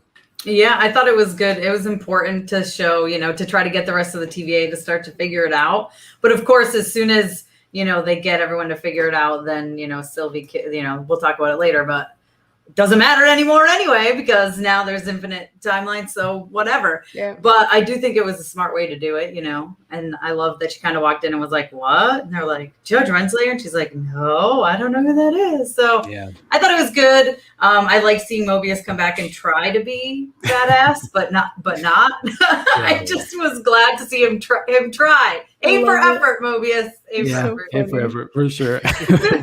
Michael, man, your take on this reveal? Any theories, predictions that you might have for this character in regards to the significance of her being a teacher? Which I don't know, you know, if theorizing about. I don't know. I don't know what to think of this, man. What's the significance of her being in Ohio in 2018? At first, because I was thinking Ohio, Black Widow, but then I'm like, 2018, it wouldn't have been sense. It's a Space Jam crossover. LeBron James last season in Cleveland. There you go. There you go. There you go. No, y'all not thinking critical. There it is. But as far as the significance, I don't really think there is this. I think the significance of it was just to show the TVA was that she's a variant, that they're all variants. Yeah. Like Mobius is getting his Killmonger on when he's like, I'm gonna burn it all. And that's what he's essentially what he said he was going to do with the TVA. But yeah, like, with regards to the fight, like, yeah, Mobius don't got no hands. This was John Walker and the Dora Milaje 2.0 all over. it was this all over again. But compare him to John Walker. But and plus he's older. Google and Mbatha-Raw is much younger. Ravonna is much younger. But also because I just looked this up. But the photo and that when you see the background, when you see her degree, try to zoom in on it. Yeah. If you zoom in on it, you can actually see a name and it says Rebecca Tormenant, whatever. Okay. So I'm assuming they all have the same names. I'm assuming that's her Rebecca? Actual name. Yeah, that's her name. Her name is Rebecca. Yeah, she uses it. Yeah. when she's on the run trying to escape from Kang. That's the name that she uses. Interesting. Okay. Very interesting. Is that going to have some significance? I don't know. Or it's an Easter egg. Or it's just the Easter egg. But I'm like, is this actually Renslayer, or is this like from the past, or is this a variant of her? That's the only thing I don't. I saw an interview. They had said this was, I forget who said it. I don't remember if it was her or if it was Kevin, but they said like this is supposed to be like a prequel to her in the comics. Like, so it's not. So this is before her Nexus event? So this is. I don't know. I'm wondering if like this is how her and Kang are gonna get together. Like maybe in season 2. I don't know. But this is supposed to be like before you know her in the comics is this version, not this version of her, but the TVA version of her is like before we know her. So that's what makes me think like, are they going to end up together? I don't know. It's more speculating. More spec, and again, there has to be the significance of that pin too. Like, how did she obtain that pin? Was that given? Was that a little trophy from, as when Mobius said, and she said, you're not my only field agent. It's just like I can't wait to learn more about this character, to see what other secrets and connections and ties besides Kang that this character has, and what we can. Again, you don't cast someone of her stature to not build upon this character like that. So we'll see, and we'll obviously have another scene to talk about with Renslayer in a second here. But going back to Mr. Jonathan Majors is eating up the scenery as he's pretty much having a really good moment here with Loki and Sylvie, as they're just kind of like, he shows them again, you can't kill me, can't kill the devil. I already know it's all been written, which I guess too, just to kind of theorize as far as like who writes the future, who wrote all that information for him to know what exactly was going to take place. Again, it could have been him, it could have been someone else, but I'm just kind of curious on that moment. But again, he kind of has the conversation with Loki and Sylvie about,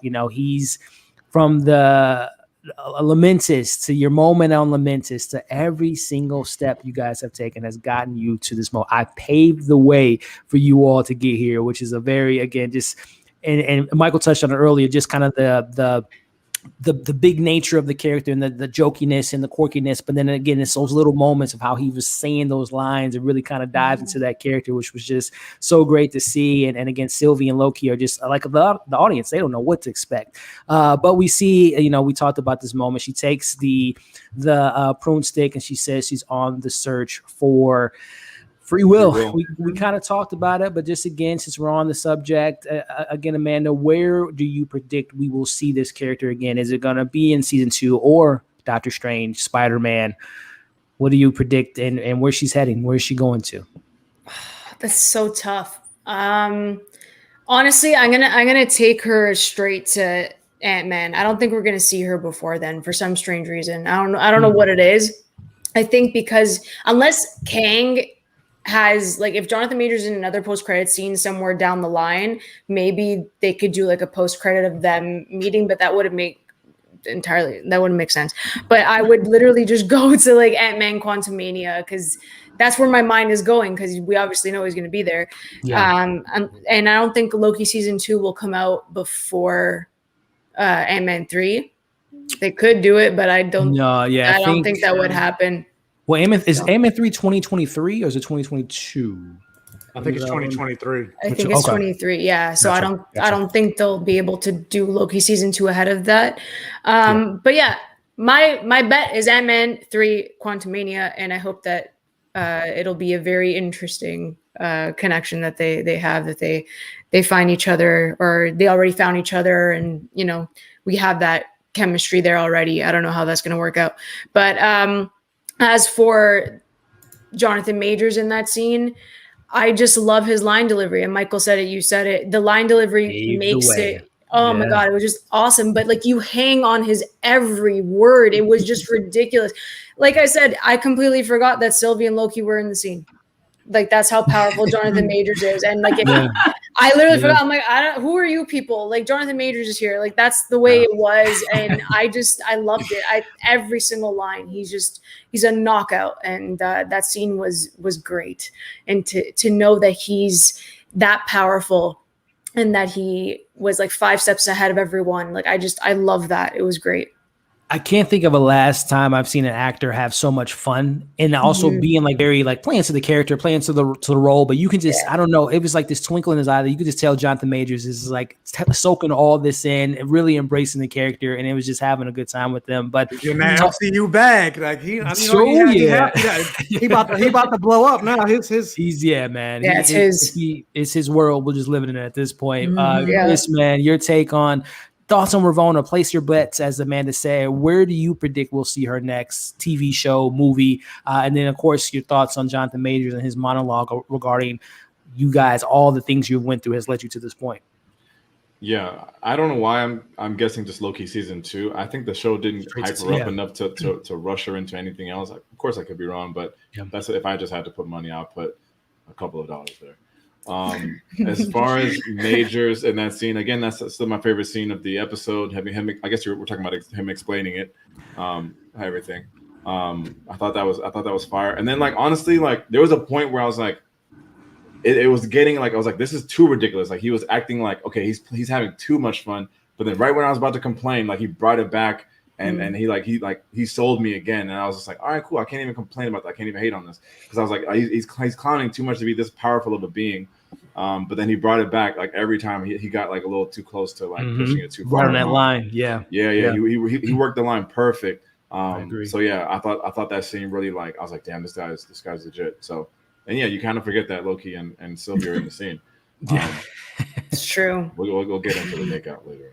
Yeah, they kiss, ladies and gentlemen. Tessa, your thoughts on seeing these characters, seeing Renslayer. If you were to put a prediction hat on and see her again, is it going to be our Renslayer, a variant version of this character? Again, just assuming if we're going to see her in the movie first, or is it, like Chris said, just season 2 of Loki that we can see her? And then, of course, your thoughts on Kang, the one who remains, telling Sylvie and Loki their whole destiny or their whole journey so far has been paved the way by this individual.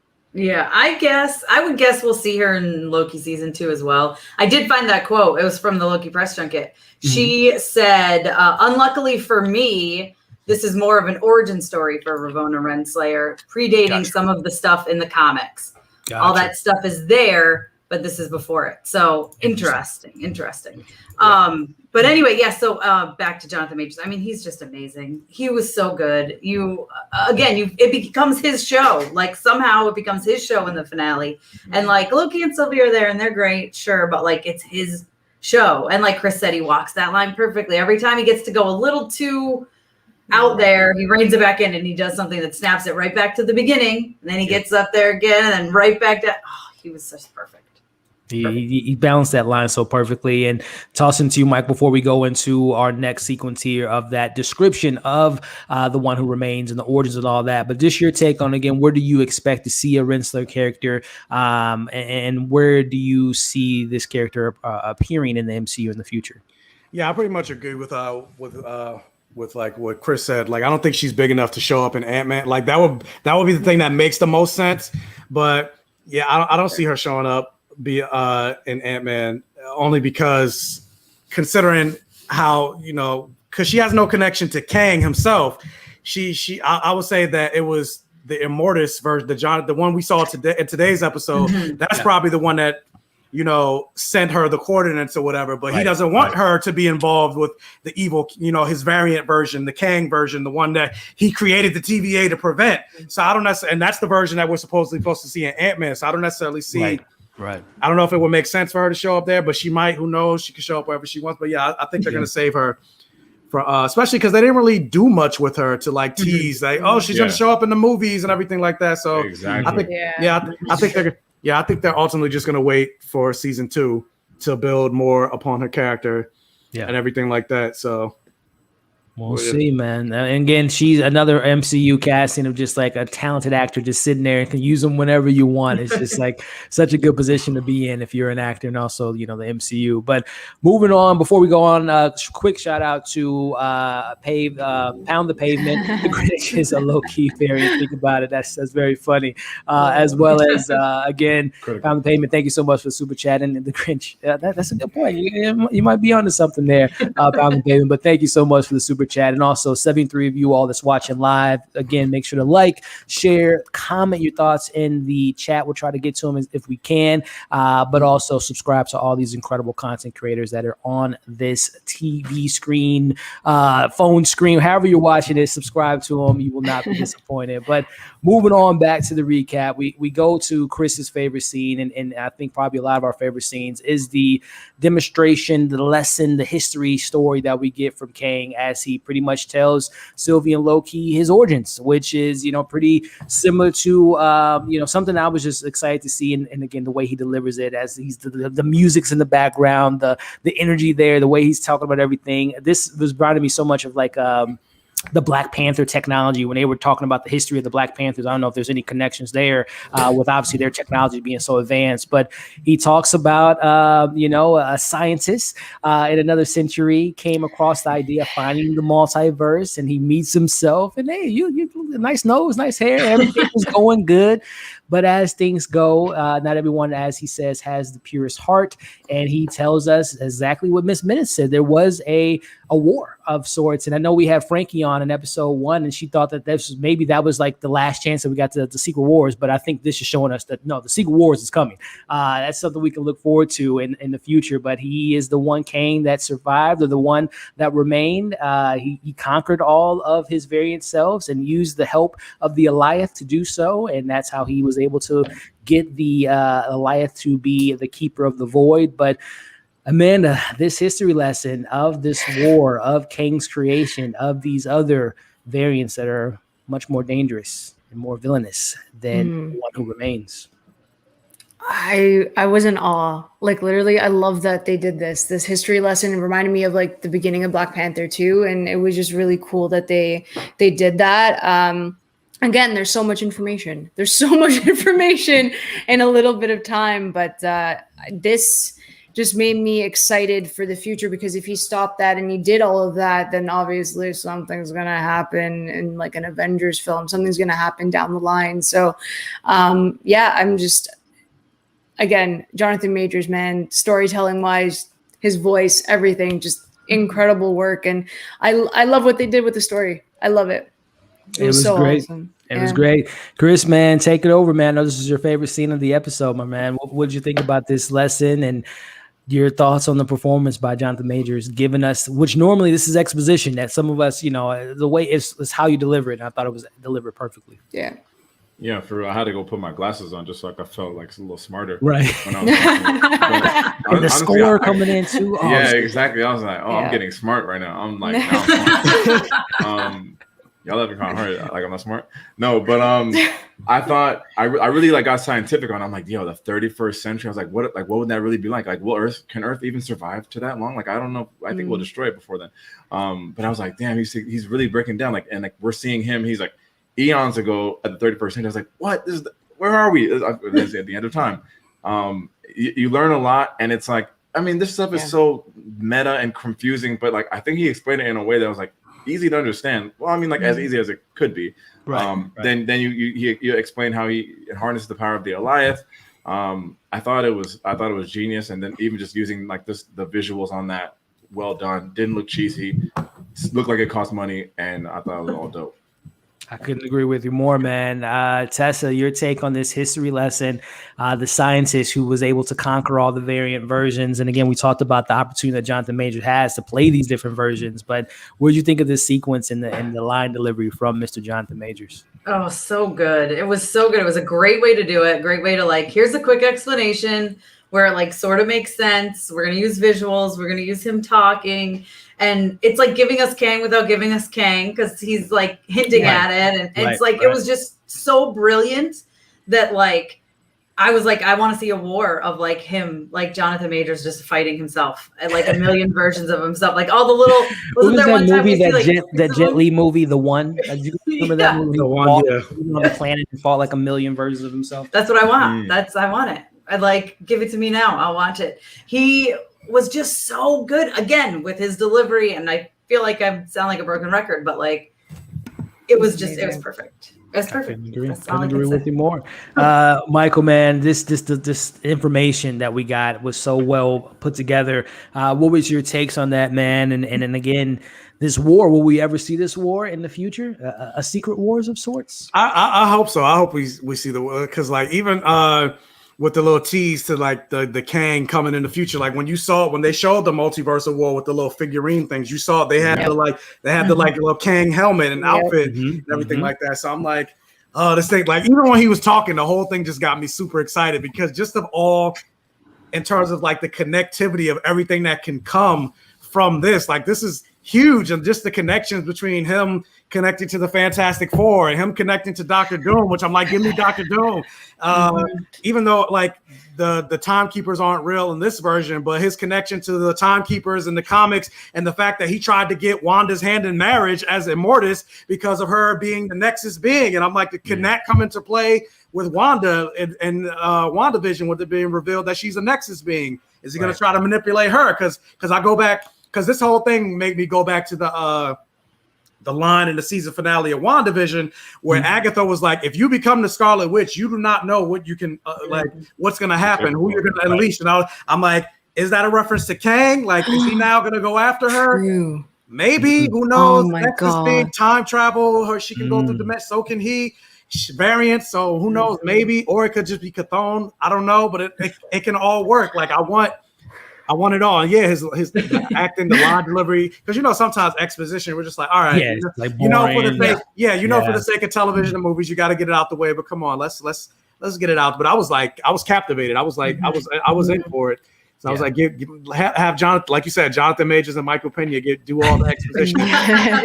Let's do it, man. Yeah, I'll be here. Like this whole thing was like, this whole episode was just the Kang shows, and I was here for it. Yeah, same here, man. And again, I think Secret Wars is coming. The Russo brothers, they've even said that that's their favorite comic book run, and if they were to come back to the MCU, that would be the film they would like to tackle, which I think is inevitable. But we'll see what I feel like that's way too, even bigger than an Endgame. That's way too big. It's huge, man. I think that's a Phase 5. I think that's a Phase 5 setup. Phase even 6, yeah. And then we got X-Men, we got Fantastic Four, and all that. Oh my goodness, we're greedy over here. We're very lucky. We definitely live in a good time. Definitely do. Quick shout out to my man Johnny, who has been a part of the channel since Devs. Really great sci-fi show, by the way, if you guys like sci-fi, and Alex Garland. But want this to stick. Kang Who Remains and Kang the Casual. Do you guys think by the end is we'll talk about that. Yeah, I think we can all agree that was a different TVA that we approached in Mobius and Hunter not knowing who Loki was. Yeah, we'll definitely talk to that. But Johnny, quick shout out to you, my friend, for the being here since that show and being here tonight, man. And then Strictly Starlight, $3.99 super chat, no comment, just showing the love. I appreciate you. And again, thank you to every 76 one of you all watching this live. Thank you for watching the replay as well. And this is a fun discussion. I'm so glad we're having it. So back to it, ladies and gentlemen. We see our man telling even Sylvie, this is the moment here, the moment of truth. Can you trust Loki, Sylvie? And Loki, can you be trusted? And unfortunately, I think this goes back to episode 5. We talked about, I know Chris wasn't a fan. It might have been Chris, it might have been someone else. I know someone wasn't a fan last week of that scene of them fighting, but I think that plays back into this moment. Loki's inevitably fight each other. And we see this lack of trust of these two Lokis who we thought were the best of friends, lovers, potentially, ultimately going at each other's necks. And this is what I love. Literally, I love this with Sylvie because this is true to her character. The first time we saw her in episode 2, she told Loki, it's not about you. I don't want the TVA. I want to take them down. And she is trying to do exactly what she set out to do. But unfortunately, Loki's listening to this and be like, hey, you might be not lying, Sylvie. We might, and it's just seeing that the economy of those two characters who were on the same page for the last 3 episodes, but now it comes down to this in the moment of truth. They couldn't trust each other. So, also, Amanda, sorry to interrupt, but I had to do this on purpose. But real quick, shout out to you, Elliot, for the photo game that you got with these photos ready. Yeah, I know. Killing it. Yeah, you're killing it. I just had to bring that up. I appreciate it, man. It's all thanks to my producer. You're the Kang the Conqueror of the street. Like you got the whole script, like everything planned out. I'm like, shout out to you. I appreciate it, man. It's every single one of you all that's on the panel that I want to make sure that we're having a good show and having everything ready to go. And I appreciate it, Michael. But I mean, speaking of Michael, let's just go straight to you, my friend, in regards to this sequence of the two Lokis, or Sylvie and Loki, inevitably coming to blows, man.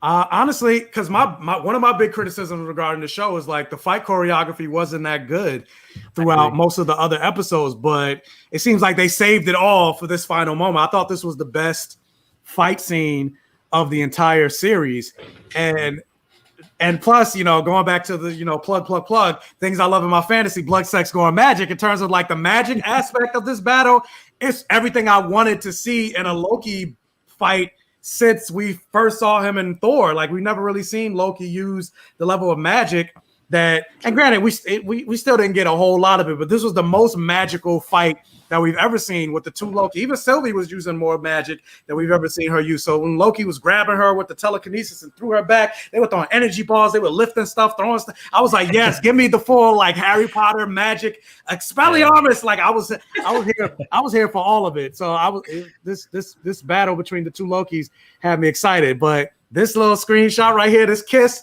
nah, cut it. I hated that, but we'll get to that kiss, man. I agree. Before we get to that hot, steamy Jamie, Cersei incest, or even more than incest moment, what is your take on the Loki's? Unfortunately, it was such a great line. Loki says, you can't trust anyone, and I can't be trusted. It was so great, and them coming to blows. And by the way, I can't leave out too. We talked about Jonathan Majors. I don't know if it was just me, but I was looking at him the whole time they were fighting.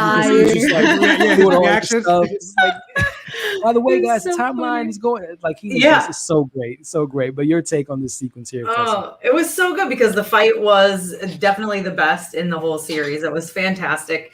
Loved seeing them because you knew it was going to happen, and so it needed to deliver, and I think it really delivered. And again, with Jonathan Majors in the background, though, I almost expected him to be like, like checking his watch, like, okay, guys, like get to it. But the magic aspect of the whole thing was just it was so good, but like heartbreaking, but good, but heartbreaking. When he was even like, what did she say? She goes, he's a liar. And he's like, but I'm a liar. So I know, I kind of believe him. And I just loved it. And it broke my heart a little, but it was fun to watch. And then I was glad they kissed and made up for a second. Chris, man, your take on these two lovebirds going at each other's necks? Yeah, I agree with Mike. Best fight scene so far, low bar. I hated that Sylvie didn't believe this guy. Like, you came all this way, and this guy just made a whole presentation out of clay and told you the history. You worked really hard on that. I was like, girl, can we not? But yeah, I guess we're saving the kiss commentary. I'll save it. But I good fight scene. But like, Sylvie, come on, for once in your life. Like, this guy does not seem like anyone to be fucking. He showed you a printout of the things you just said. I kind of get where she's coming from. Her whole life was taken away from her, man. This is the moment she's been waiting for, and she Thanos did as far as Thor, man. She did something that Thor wasn't able to do, which was she took out the villain. But there's more coming. Amanda. She didn't. She went to the head 2 weeks ago. She took out the machine. She tried. Yeah. Amanda, your take on the Loki's going toe to toe while Jonathan Majors is eating some popcorn, enjoying all this? I'm Jonathan Majors in that situation. In this case, I just love that Jonathan Majors like planted the seed, and then they just it unleashed chaos. So I was like that was perfect too. Like the line delivery again, I'm gonna say it is phenomenal. But I enjoyed this fight. It was a good fight. I'm slightly disappointed in Sylvie, but I understand that she had to follow through. I get it. I understand that was her quest. But it was heartbreaking, like, for Loki fans. Like, I was really sad the entire time that they were fighting, and Loki was just like, can you please stop and listen to this man? Like, you don't know what's going to eventually happen if you end up killing him, right? So it was emotional. And I was sad about it. It really was. And ladies and gentlemen, it leads us to the moment. We see our two Lokis, and by the way, we see our Loki just pleading with her, just stop, Sylvie. Let's just stop. Let's talk about it. And the moment happens as they kiss. And Tessa, I know let's go ahead and take this first one. Two Lokis kiss, and inevitably she says, I'm not you, and pushes him through the portal. And obviously Loki, which ties back to what Sif said to him a couple weeks ago, Loki's always end up by themselves, and he's sitting there by himself. But the moment here, they share a smoosh. I loved it. I was so excited. I got like teary. I was like, yay, because I just want I don't even care if it's himself. Like, I just want him to be happy. and have some love. Like poor Loki, he always loses, right? He always loses people. He lost his parents, he loses his brother, he dies, and like he lost Mobius right in front of him that one time. Like, I mean, come on, I just wanted him to be happy, and I was so excited when they kissed, and I thought, I know this isn't gonna last, but like, I'm just gonna be happy for this second. But it lasted a lot shorter than I thought it would. I'm not you, boom, pushing through, ripped out my heart. Poor Loki, his face, like, I know, I'm sure we'll get to it, but like Tom Hiddleston's just his eyes, like he just told. It's heartbroken. It was awful. It was so sad, and I just felt really bad for him. But I was happy he got like this much happiness for a second. Love is a dagger, as he says. Michael, your take on these two lovebirds, and obviously her pushing them through the portal, and also too, just to kind of to play on that whole scene. You know, we see Sylvie does the deed. She stabs, the one who remains in the chest as he winks at her and says, "I'll see you in a second." And we see our Loki sitting on that bench by himself. Man, your take on these sequences?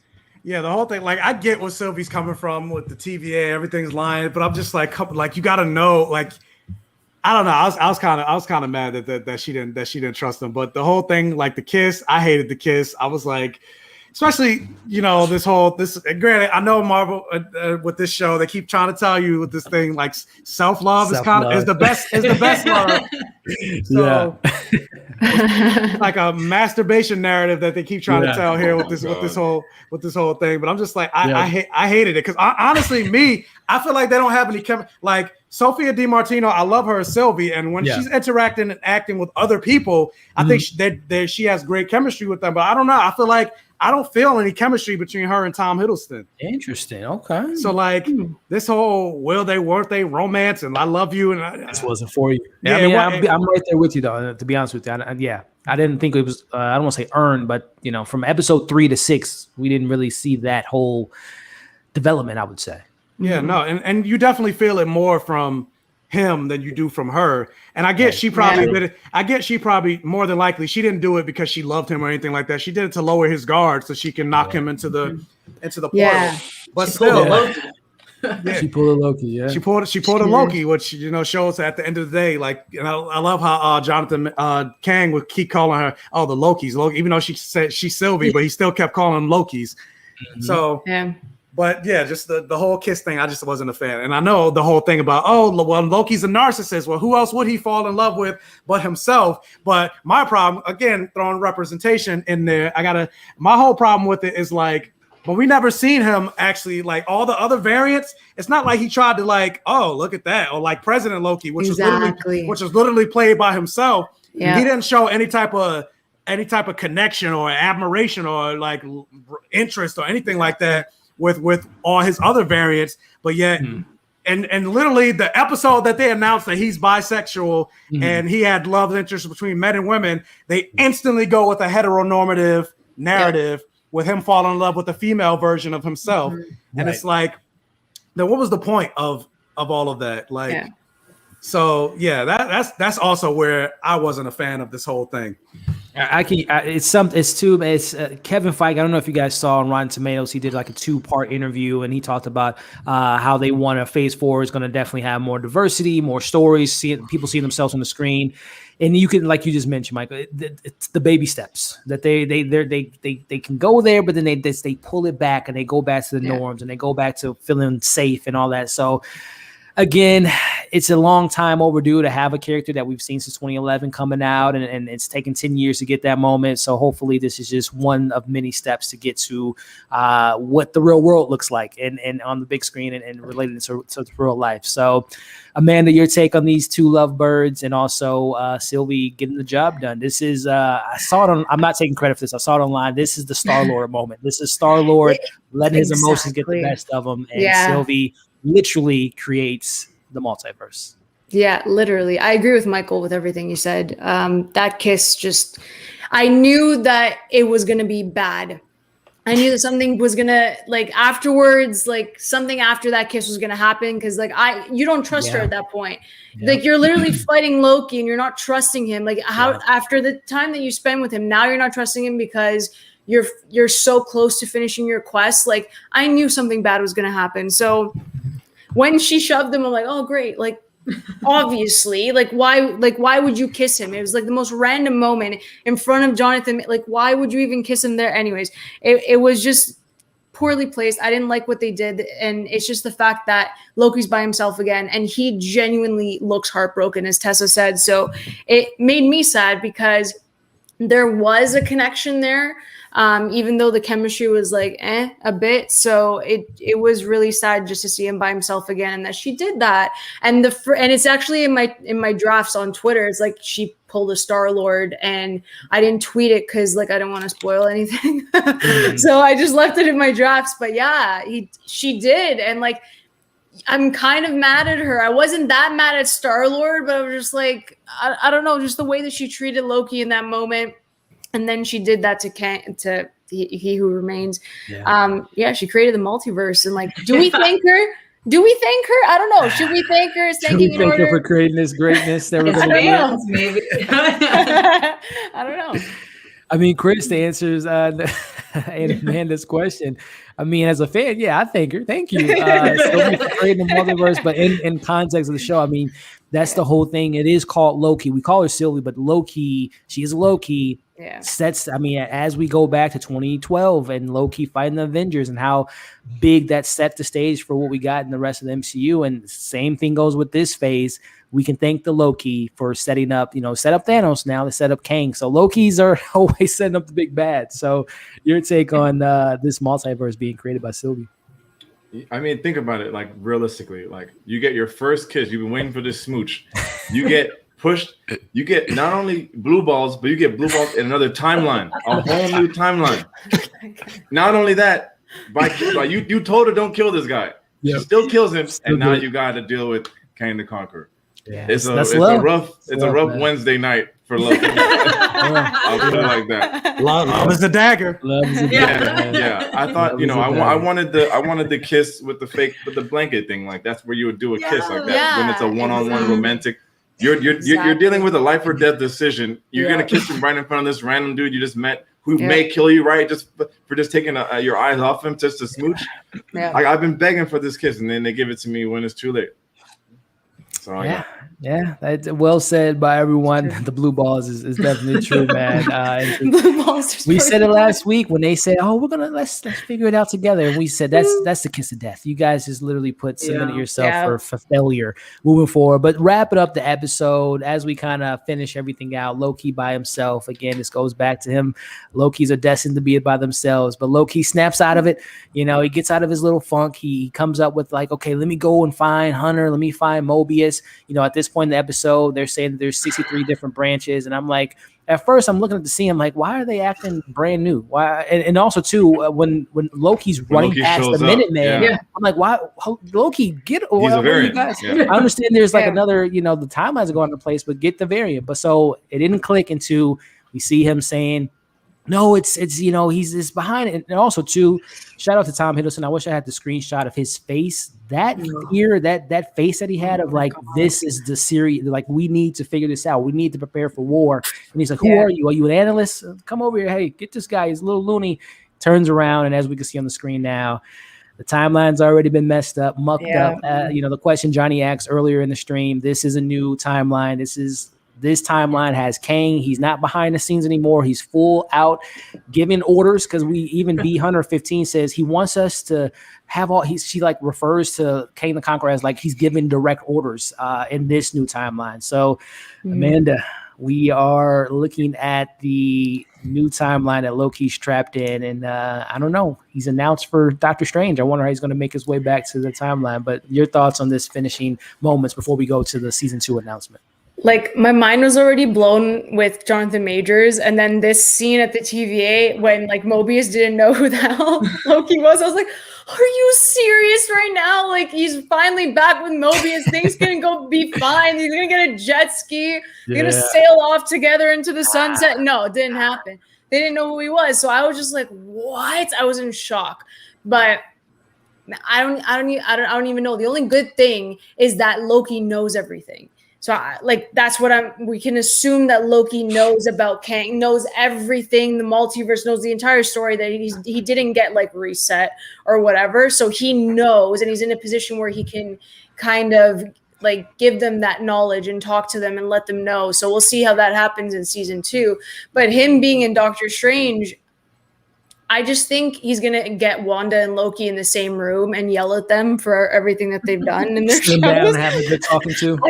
I think there's just gonna be a scene like we're gonna have a beer. You guys are gonna sit down, and I'm gonna tell you what you did, because like that's what I want to happen, because it's a mess. So I'm excited. I'm excited that Tom Hiddleston is still going to be in this universe and that he's not done yet, because the man is incredible, and I'm so happy he's still here. Michael, man, your take on this final moments of Loki realizing he's in a different timeline. Kang is now full out. He's not behind the scenes anymore. He's not having fake robots pretend to be these timekeepers. He's out there now, man. Your takes on this final sequence? Oh, I love this whole thing, and I also don't think he's in a different timeline. I think because Sylvie killed Immortus, He Who Remains, Kang went back and recreated the TVA, because the TVA is supposed to exist outside of time and space. Right. And so I don't think so. It wouldn't make sense if it's like, oh, this is just an alternate TVA. To me, that doesn't make sense. I think Jonathan Majors or Kang went back and just recreated the TVA, and now he's at the head of the TVA, where the other version that we saw didn't want to be front and center, but the more sinister version, he's like, nah, I'm letting you know. And I'm like, look, and that statue right there, I love that statue. Like, look at them black lips, look at that nose, look at that hair. Rocking the fit. He's rocking the comic book accurate fit. Like, not even just that, but I'm just talking about just how black. Just looking, man. I loved all of that, just to see it like as the head of the TVA. I'm like, it got me excited. But yeah, for the Kang, I mean, for the Mobius and Loki thing, it got me sad, because I'm like, oh no, Mobius, like it's Loki. This is your bro, like your friend. Yeah. So now they gotta, I guess, rebuild that whole thing all over again or whatever. So. That's the only thing, but we'll season 2, and like Amanda said, I'm glad that Tom Hiddleston is sticking around for the future. And then also there's a rumor. Oh no, it's actually, I think it's official that he's supposed to show up in Doctor Strange 2. Yeah. So I'm curious to see where that goes, and maybe he'll show up in Thor: Love and Thunder. We'll see. Granted, it's a different Loki, but I still would like to see it. Again, these actors say no, we're not in this and that. I could have sworn I saw a article by Tom Hiddleston saying that he thinks that his time with Thor has not run its course, but it might be a while before we see them on screen again, which is unfortunate, because the last thing he said to his brother is, "We'll have our time again." But we'll see, we'll see. But Tessa, your take on this final moments leading up to Kang being in control officially of the TVA? Yeah, it's crazy, and I tend to agree. I think he went back and kind of redid the TVA, because they're looking at the thing and they say, what did they say? Like, does he want us to prune them all? And right, it was like direct 63 orders. of them or something. Yeah. But if they're pruning stuff, then is there that many TVAs? Probably not. There's probably still just one pruning.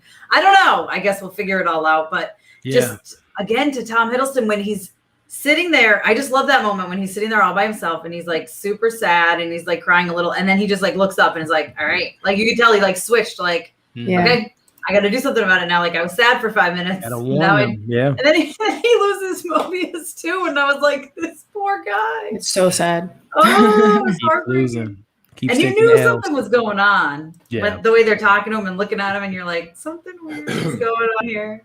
Even the design, when he sees the clock and you see the numbers, like everything was different about the situation. So it's Loki. So many losses. Chris, man, your take on this final moment before we wrap it up and talk about season 2 and all that fun stuff. Yeah, no, I think like I was able to watch it twice right before the stream, and like when I rewatched it the second time is when I figured I agree 100% with what Michael was saying. Just kind of rebuilt the whole thing, and then instead of those 3 nonsense Wizard of Oz things, he's like, all right, now I'm gonna be the face of this, and you're gonna fear me, rather than Immortus, who was more just like, let me just keep the peace, like let people just keep running on the fucking the little wheel. But yeah, I mean, it's sad that they don't have the bromance anymore, but I think we'll get it back. I think so. On the jet skis. I was gonna say on the jet skis. Yeah. Amanda, your take on this final the last shots of Loki season 1. Yeah, I love this. It was a slow build for me. I think the first half was a bit weaker than the second half. I really enjoyed episodes 4, 5, and 6. But then just looking back at the entire season, they did a really good job pacing these episodes, and I was impressed. This is literally the best in the MCU TV show realm. I think I really love it. Hey, we're gonna get to those rankings here in a second, but we one of our guests has to head out in a little bit, so I don't want him to be running late for work. But I do want to just quick shout out to Ashley, showing some love. Tessa, Michael, Elliott, you all are great. Thank you so much, Ashley, for stopping by, showing some love to us, and I appreciate you so much. And then there was another one. Raheem had a super chat again. Thank you guys for these super chats. These are very appreciative, and 75 of you watching, you guys are awesome. LOL, that was the win for Black people. Marvel needs to cut the check to Jonathan Majors. Yes, indeed. Well said, Jimmy. Cut the check. And I appreciate you, Jimmy, for the super chat. So, hey, wrapping it up. Starting with you, Tessa, we get a post-credit scene, and it isn't any footage, but it's just an announcement that, and we heard this rumor. Yeah. Like a year ago. I thought it was like official before. Yeah, I thought so as well, but hey, it's official now. It's official. Right. It was like official, then they were like, forget it. And then they were like, okay, here it is. It's announced. This is a little bit of a mouthful question here. So thoughts on this announcement of season 2, but also just thoughts on just summarizing your thoughts on this show as a whole. It being Loki, do you think we got a good Loki story? I personally feel like I know Loki more than I know Thor on like just on a level of like the character and where their headspace is. So your thoughts on that, and then we'll dive into the third part, which is favorite character of the show. So again, thoughts on season 2. Do you think the show stuck the landing? And then just your favorite character of the series. So super excited that there's going to be a season 2, because I feel like there's clearly so much more to tell here, especially with the way this ended. I want it to be done in this show format. Yes, we'll get a little in movies, but show format is perfect. The favorite character, I know I skipped something. Favorite character was that's hard. You gotta go Loki. Oh, how did I feel about Loki? I feel like this was Loki's show for sure. The series, yeah. His series, yeah, because I feel like we got to know him really well. And he had a really great character arc just through this show, even though there was a bunch of other characters involved. And I feel like, because you got to remember, and I think Chris was talking about this earlier, that he's this New York Loki. He's not the Loki who's already redeemed himself. Right, so he had to re-redeem himself. He had to relearn who he was. And I think we got that. And I think he's my favorite. I don't know. I loved everybody. Maybe Mobius. Not Sylvie, I don't think. I'm just saying Loki because I just that was hard. No doubt. Amanda, tossing it to you regarding just your general take on season 2, excitement level, thoughts on the series as a whole. Did it stick the landing? Did it live up to the premise and the promise of learning more about what makes Loki tick and bringing this character back from the dead? And then if you do have a favorite character, who is that favorite character? Yeah, like I said before, I think for me to get into Loki, it was a bit difficult at the beginning, the first 3 episodes, but then 4, 5, 6, like I said, kicked in and I was sold. This really, really made me love Loki even more than I already did. We learned so much about him. He learned so much about himself. And like Tessa said, you're reconstructing this character from a 2012 version. And I think that he comes out richer in knowing who he is, more well-rounded going into the future of the MCU. And I just love that. I'm excited for season 2. I don't know what the hell's going to happen. I have no idea. I can't tell you nothing. I got nothing. As long as Mobius is there, I'm freaking happy. That's fine. But I have no idea. Is it bad to say that Kang was my favorite character of the whole season? Can I say it? Am I allowed to say it? Because I was just so excited to see him, and in the little screen time that he had, he knocked it out of the park. And I just love Jonathan Majors. He killed it. So. I agree. I hear you. Chris, man, again, just to recap your overall thoughts on the show. Did you get the Loki series you were looking forward to seeing?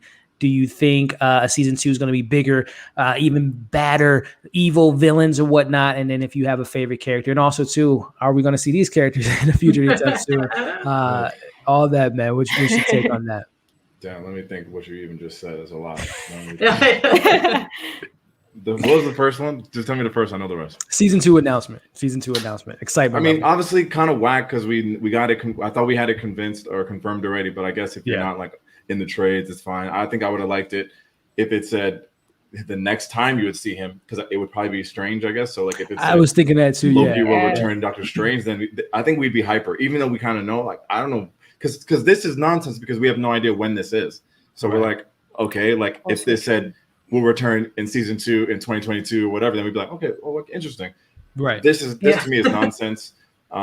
Especially because we're used to like post-credit scenes that give a tease to the next thing. The episode was so fire that I'm not going to hold it against it, so no problem. Overall, Loki as a whole, the show, I think fire, better than I thought. You already know I was most looking forward to Loki before all 3 of them. Yeah, better than I thought it would be. And I think my favorite character is Mobius. I think Owen Wilson just ate that role to like, for dinner. And, but without Loki, that banter, I think, that's a partnership. So like both of them together made the show for me. But yeah, overall, super happy with how it ended and just how the whole thing worked out. Gotcha, man. Gotcha. Michael, man, same questions to you, my friend. Going back to the season 2 announcement, to your overall, do you feel like it was a Loki show or it was a TVA show that happened to feature Loki? And then do you have a favorite character? As far as I'm with Chris again with regards to the season 2. It was like, I already knew this. Like, you're not telling me nothing I didn't already know. Like, give me a date, give me something more. But I mean, but I guess the announcement at the end wasn't for me. It was for the people, like you said, that's not checking out the movie news, going on comicbook.com, looking at Variety and everything like that. It's for the people like my brother who's not into all that stuff. He asked me all the questions. So I guess that's what that announcement was for. But it's what you said? What was the other question? The Loki no worries. As far as like the show, the idea of the show, we're gonna learn Loki more. Do you feel like it ever was overshadowed? It was muffled. It wasn't handled properly, or do you feel like we got a Loki show at the same time we're setting up stuff as a TVA? Oh yeah, this is something I was like, when should I throw this in there? Like, as much as I love this episode, I do feel like even with this show overall, like, by the time we got to this season 1 finale, I kind of want to I'm like looking at it. I'm like, what is this? What was this show really about? Like, it's called Loki, but basically when you got to the end of it, like it was just a Kang narrative and basically stopping Kang. Like the show could have been called Kang or Stopping Kang, or it was Kang all along. Like, what did this have to do with Loki? Like, why is it? Think about who started this. He took think about Endgame. Like that's where it all started. Like without that move, we wouldn't be here. Yeah, it started at Endgame, but did the show have to be about Loki if it's essentially about Kang and him stopping his variants? Like, the show could have been called, like, could have been a TVA show, and you don't need Loki. Like, what made Loki so special that it had to have been his show, where ultimately it was Kang's narrative, more or less, because that's essentially what this episode was. It was about setting up the multiverse of madness and everything like that. You don't need Loki for that. It could have been anybody other than Loki. So that's the only thing about this show. Even with this episode, like, this episode was all Jonathan Majors, like, we forgot Sylvie and Loki was even there. Like, so that's my only criticism regarding the finale. Like, it didn't really fit. It was a great setup for everything that's to come, and it had me hyped. Like, you heard me gushing about everything that was going on, but in terms of like a Loki season finale, it didn't really do anything for me with regards to that. But in terms of like my favorite character, of course, I love Loki. Like, been since Thor 1, Avengers, everything like that. Mobius, I definitely love their chemistry. And then, of course, Jonathan Majors, Kang, like, one episode, I'm like, he didn't even have to say that. He could have just stood there the whole time, and I'd be like, he's my favorite character. I love it. He was great, man. Well, listen, there's one more question I have for the entire panel, but I know, Michael, you got to go, so I'm just going to toss it to you right quick. Out of the 3 series, what was your favorite and why? Dun, dun, dun. Out of the 3 series, okay, so I'm gonna break it up into 2 parts. I feel like out of the finales, I would say Loki had the best finale. But in terms of like which series would I put as my number 1, I would say WandaVision still. Mostly just because of the mystery behind it all and the hype and the speculation and you know, even though we were like, it's still in the midst of the pandemic, you still felt almost in a movie theater aspect with the how we felt so connected with it from the Twitterverse and everything like that, and making the videos and everything. And so I think from that aspect of it, WandaVision was definitely my favorite show overall. And then also I feel like it had the least amount of other than the season finale. That's the only episode that I didn't like. Self-contained story. Yeah. Well, I'm just starting to like the episode qualities, like because I think about Falcon and Winter Soldier. I was like, episode 3 was like, the finale was like, and then Loki, like I didn't really care so much for episode 3, episode 5, but WandaVision, other than like the finale, that's the only episode that disappointed me. Gotcha. But yeah, WandaVision's for me is number 1. Yeah. Awesome, man. And what's number 2? I guess number 2 would be Loki. Number 2 would be Loki, and it hates me. It hurts me because this is the black show. But I'm like, yeah, Falcon and Winter Soldier is. I will put as number 3. Put it where it belongs, baby. Well, we're gonna definitely get the rest of the panel's thoughts on the show debate. But Michael, I know you got to head to work, my man, and I know you got to. I don't know if you even got to eat your food yet. So I never. It's still standing right there. I never got to eat my food, dude. I'm a big fan of yours. It's been such an honor to get to know you more, man. Hopefully, we can meet each other in person one day. But Michael, I just want to say, man, I'm a big fan of yours, and can't wait to have more discussions with you in the future, man. And before we call it a night for you, Michael, if you want to let the people know where they can find you, man, the stage is yours. No problem. Yeah, I'm looking at the time like, I can still make. If there's no traffic, I can still make it. But yeah, guys, Elliot, as always, I appreciate you for having me on these streams. Anytime you send me a message like, hey, you want to come, I get excited because I'm always happy to talk to you. And Amanda and Chris, like, and then whatever guests that you have on there, Tessa, like, I'm glad they got to join you. And I've been following you for a while, so I'm glad that I actually got to have a conversation with you. And again, thank you for buying the shirt. But yeah, like I mentioned earlier, you can find me anywhere on social media, Facebook, Twitter, Instagram, YouTube, TikTok, Black Gay Comic Geek. And come join the Safe Haven. I talk about Black and queer representation. I like to nerd out on all things blood, sex, gore, magic, fantasy, sci-fi, and especially if it's Black and if it's gay. I'm talking about it. Also, let me shout out to this. Do I still have it? I got a free advanced copy of this book right now, but it's actually out. So plug. You see a Black protagonist, The Taking of Jake Livingston. It's a YA novel with a Black queer lead at this forefront. So definitely check that out, buy that. And it's actually written by a Black gay male. So yeah, it's currently out right now. So check that out. And so yeah, support your Black queer superheroes. So blood, sex, gore, and magic. So yeah, check me out. Definitely, guys. Again, whether it's TikTok, Twitter, YouTube, get his merch. You will not be disappointed. Support good people like Michael. And man, it's a pleasure, Michael. Again, I know you got to get to work, got to get some food in the stomach, and I gotta get that 9 to 5. I got to change. I appreciate you. Thanks. It's always a pleasure, Michael. We'll be talking soon, my friend. Take care. No problem. Yeah, I'm about to head to work. Ciao. Right, bye, Michael. Take care. Hey, guys. Again, his link's in the bio. Go check him out, man. Michael's an awesome guy. But bringing it back to the question I posed to Michael, and handing it over to you, Tessa, in regards to this this debate, if you want to call it that. The shows, we got 3 shows. It's the new phase of Marvel, Phase 4.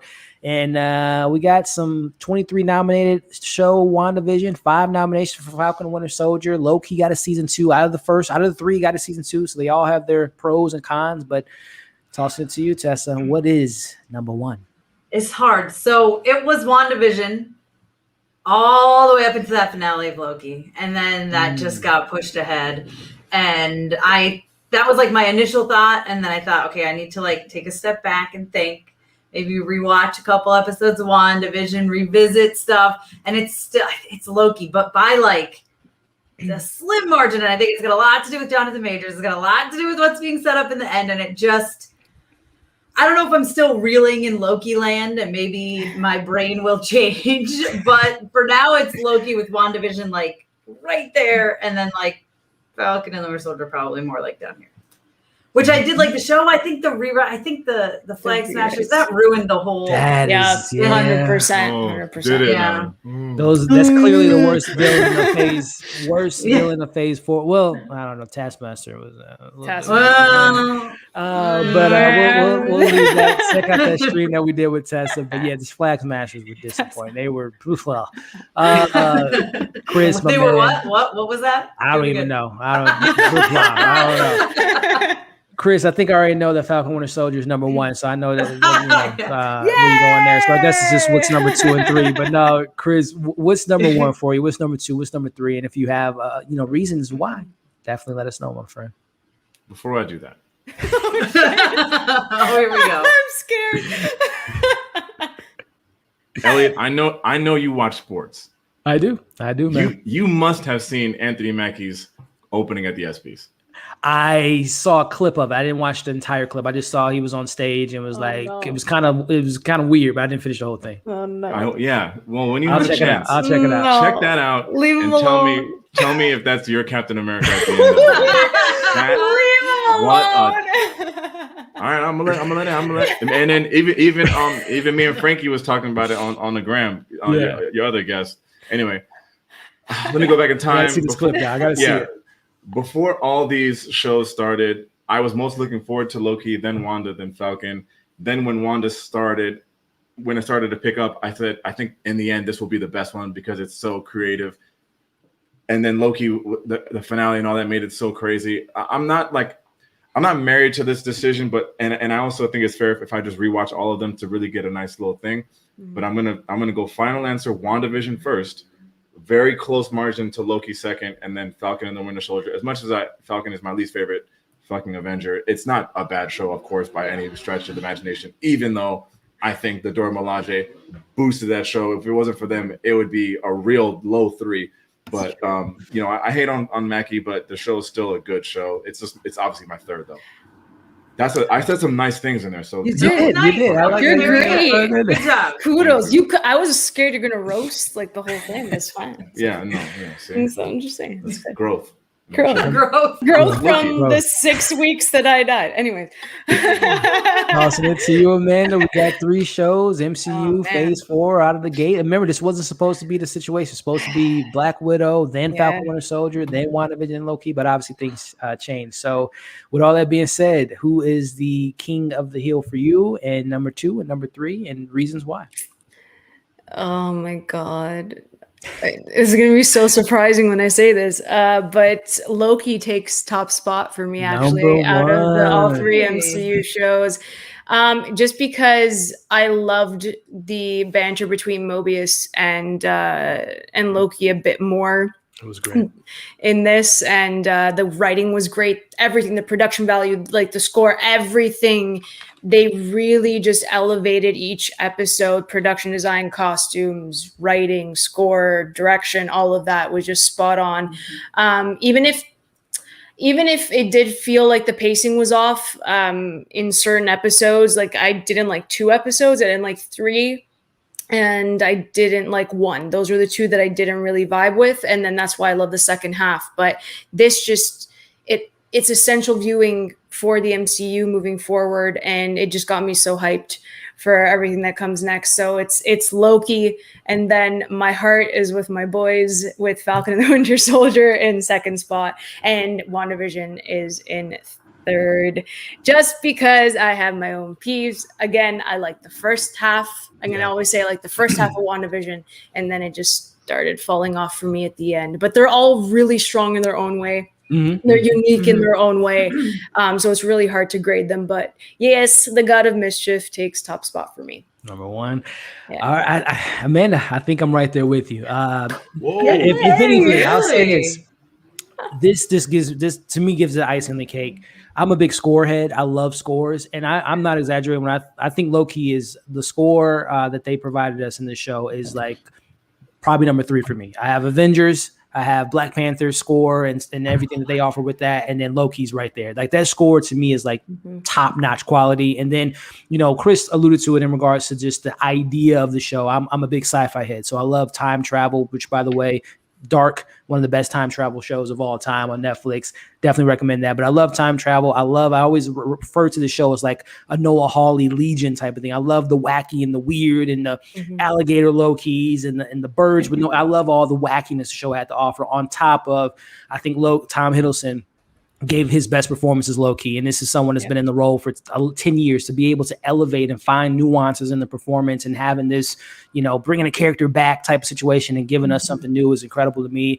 And then you guys mentioned it. You said in the man, the chemistry between Mobius and Loki is top tier to me. These are some of the best back of, two characters. The chemistry of them was great. And then you hit the nail on the head. This is the biggest thing of Phase 4. This is bigger than, no offense to Black Widow, rest in peace, Natasha. This is bigger than Black Widow. This literally sets the stage for Phase 4. And I think that they really executed in doing so. Number 2, this is tough for me because I think out of all these shows, WandaVision is character-wise, that was the show and it stayed on that. We learned so much about Wanda transforming into Scarlet Witch, obviously learning more about Vision, but more so about Wanda and what she was able to do. And obviously she was nominated for Best Actress. So I think from a character point and also just the uniqueness of the sitcoms was really cool.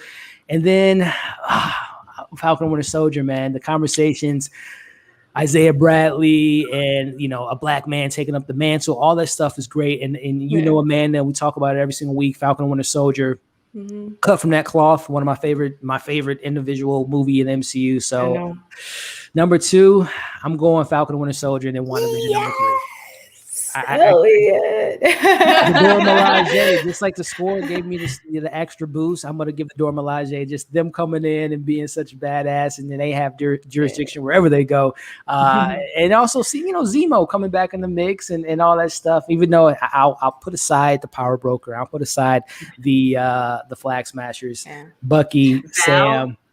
Val, coming in the mix. But listen, you guys said it. These are all great in their own ways. None of them are terrible. Like, I don't think this is, this isn't Inhumans on ABC. This isn't, I still haven't watched it on purpose. You're doing a good thing, Tessa. Trust me. But hey, I was tempted, but you're not missing anything. Trust me, you will not want to see that. But listen, this is the 3rd show, and this is just the tip of the iceberg. We have coming up What If next month. We have Hawkeye later this year, Miss Marvel, top of 2022. Well, don't forget Spider-Man. Well, I'm talking TV-wise, TV show-wise. I'm saying if we can look at what we got with these shows, I mean, Moon Knight and She-Hulk, and I mean, Armored Wars, Ironheart, Wakanda series, $200 million budgets, Kane coming up. This is just the beginning. And then, like Chris said, we still got Spider-Man, Eternals, Doctor Strange, Shang-Chi. Black Panther 2. Yeah. I mean, listen, guys, it's hard to acknowledge the greatness when you're in it. But I mean, we got to give kudos to Kevin Feige, Nate Moore, the whole producing crew, all the talent they brought in. This is something we probably won't ever see again. This is something crazy, guys. This is the MCU. This is 11, 13 years in the making, and it's crazy. It is crazy. But listen, this has been 6 weeks of epic, awesome conversations with my amazing co-hosts, Amanda and Chris. Like I said up top, I can't thank you guys enough for taking the time out every Thursdays, Saturday afternoons that we were doing. You guys are like incredible, and I can't speak highly enough of you. Tessa, this is, I believe, the 3rd time you've been on the channel, and it won't be the last time. I'm such a big fan of your content. I love what you bring to the table. I love what you're doing on the YouTubes. You have 2 future YouTubers that you're raising in your home, and they're going to be, incredible content creators in the future as well. So I'm so and Michael, of course, he was on the stream. I'm a big fan of his, and everyone that we had this season, from Frankie being our first guest to Brandon coming on once again, to, let me pull up my list of all the great people. We had KB, we had Angel, and again we had Tessa and Michael today. So I'm so thankful for you all to be able to join the conversation, be a part of the conversation, and having such a good time. So listen, we got a couple weeks off. We got a month off, guys, for our next MCU show, but we got a lot of stuff to look forward to in the future. But I want to start off with you, Amanda. Outro, what's next on the channel? What's the next article? And all that great stuff. Let us know, Amanda. Yeah, well, first and foremost, Elliot, you are just an incredible content creator, and I'm so blessed that I get to be here and have these discussions with you and Chris. And Chris, you're also amazing. Tessa, you're amazing. Michael, you're amazing. Everyone's just so fantastic. And Elliot, you just know how to pick people. You collect all stars, and I'm just so blessed to be a part of these discussions, and just you guys you guys are awesome and inspire me every single day to keep pushing and do better. So bless you, and thank you guys so much for being you and never stop being you. I'm not gonna cry, I promise. No, I'm not gonna cry.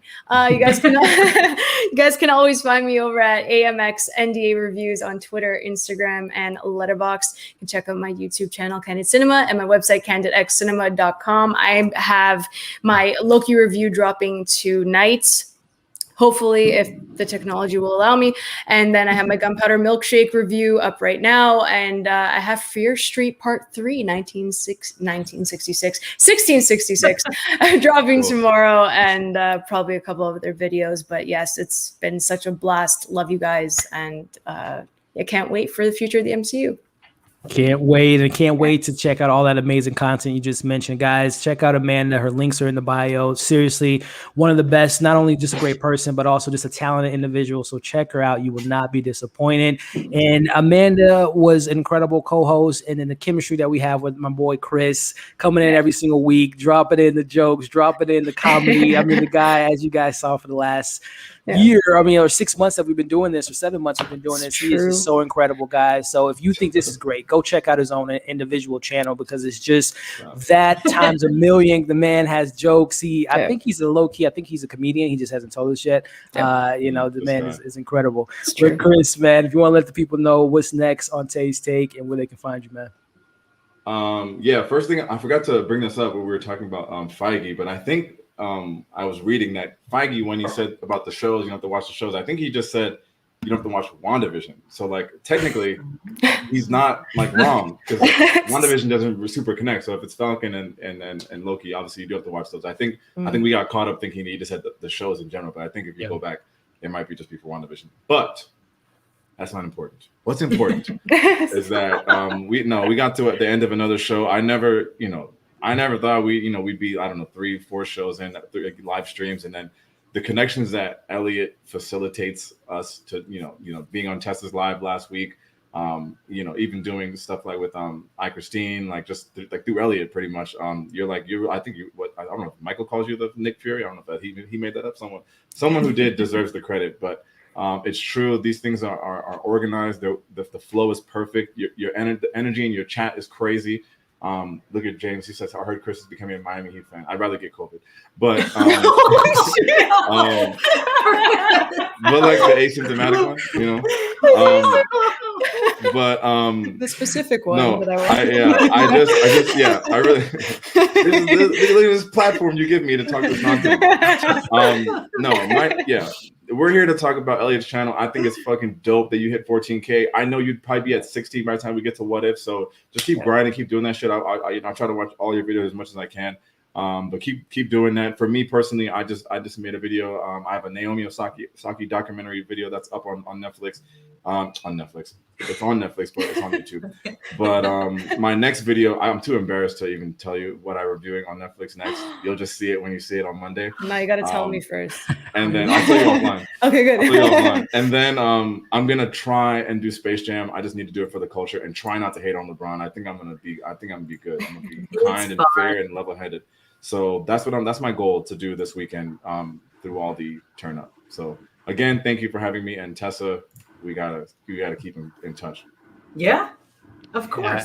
I look forward to that Space Jam review, my friend. And to you too, man. The content you have on your channel is incredible, man. The energy, the vibes, the community you're building is incredible, man. So keep that grind going as well, my friend. And speaking of grind and community and energy, Tessa, as Chris said, been a fan so long, and just it really is. It's contagious. It's the energy. It's the everything you bring to the table. It's seeing what you've built. It's seeing the continuation of new things you bring to the channel, to the platform, that just is beyond impressive. And I couldn't be happier that we've been able to have you on the channel, my channel, for a couple, 3-4 times now. It's incredible. So Tessa, if you want to let the people know where they can find you and what is the next great bit of content you have for these fine folks. Yeah, well, first of all, thank you again for having me. I always love coming here and having this conversation with you guys. That's why I ended up having so many people on my Black Widow chat, because I was like, I need to have you guys too. Like, I love it. I love the conversations that we have. I have something coming that is it, are you doing Troll Hunters, Rise of the Titans? That's my embargo for Monday. I'm not sure if that's what you're watching, Chris, if that's what you're reviewing from Netflix, but that's what I'll have on Monday. What it's is it? It's embarrassing. Yeah. It's embarrassing. I can't wait. I'm so excited now. So I've got that coming up on Monday. I just had a review with our interview, I'm going to say, with Taskmaster, because I want to remain a little spoiler free, but the person who is Taskmaster, I have that interview up on my channel. So if you guys want to check that out, I've got tons more stuff coming this week. So much. I've got Masters of the Universe review is coming up. My interview with Kevin Smith is coming up on Friday. I'm dropping that the day the show drops, because he just immediately started spewing spoilers. So I don't want that out beforehand. I don't know, lots of stuff, but you can find me at Mama's Geeky everywhere and Mama's Geeky on here. And yeah, I've got a really exciting Bad Batch interview coming up in a couple of weeks that I just literally found out right before this stream. So there's a scoop for you. You guys hear that? Interviewing Kevin Smith, the actor that plays Taskmaster. The reactions, the reviews, the grind never stops on her channel. And you guys will not be disappointed to be in a part of her community. So again, for myself, Amanda, Chris, Tessa, Michael, and all the amazing other content creators we've had on the channel, and also too, I don't want to neglect you all, everyone that tuned in live and watched every single week, liked the video, shared the video, subscribed to these content creators. We really thank you all. YouTube is as we all know, as content creators, can be a very frustrating thing. Getting in front of the camera and editing and finding a community and building a community is nothing easy. We might make it look easy, but trust me, it's not easy, guys. So it's really you all that fuels the fire and fuels the channels. Getting in front of the camera and again, being able to meet Amanda and a Tessa and a Michael and a Chris is just something that, as a kid, you never would have thought that the internet can bring us, to this type of moment. So it's really special to me to have you all as part of the community, and I really appreciate you. And can't wait to talk about the next MCU project. And I don't know, we might talk some DC, Amanda, in a couple of weeks. We got a movie coming out in DC that I'm hearing good things about. So we'll see what goes on with that. Oh yeah. So listen, guys, 2.5 hours of just amazingness, 2.5 hours of great energy, and I appreciate every single one of you. So if you're watching this on the replay, like, share, comment, subscribe to all of us. You all be safe. We got a lot of stuff to look forward to just because MCU's on break. Ted Lasso's coming. We got Fear Street trilogy ending. We got all this stuff to look forward to. So keep an eye out for all that content, guys. But other than that, you guys have been great, and we'll see you in the next video.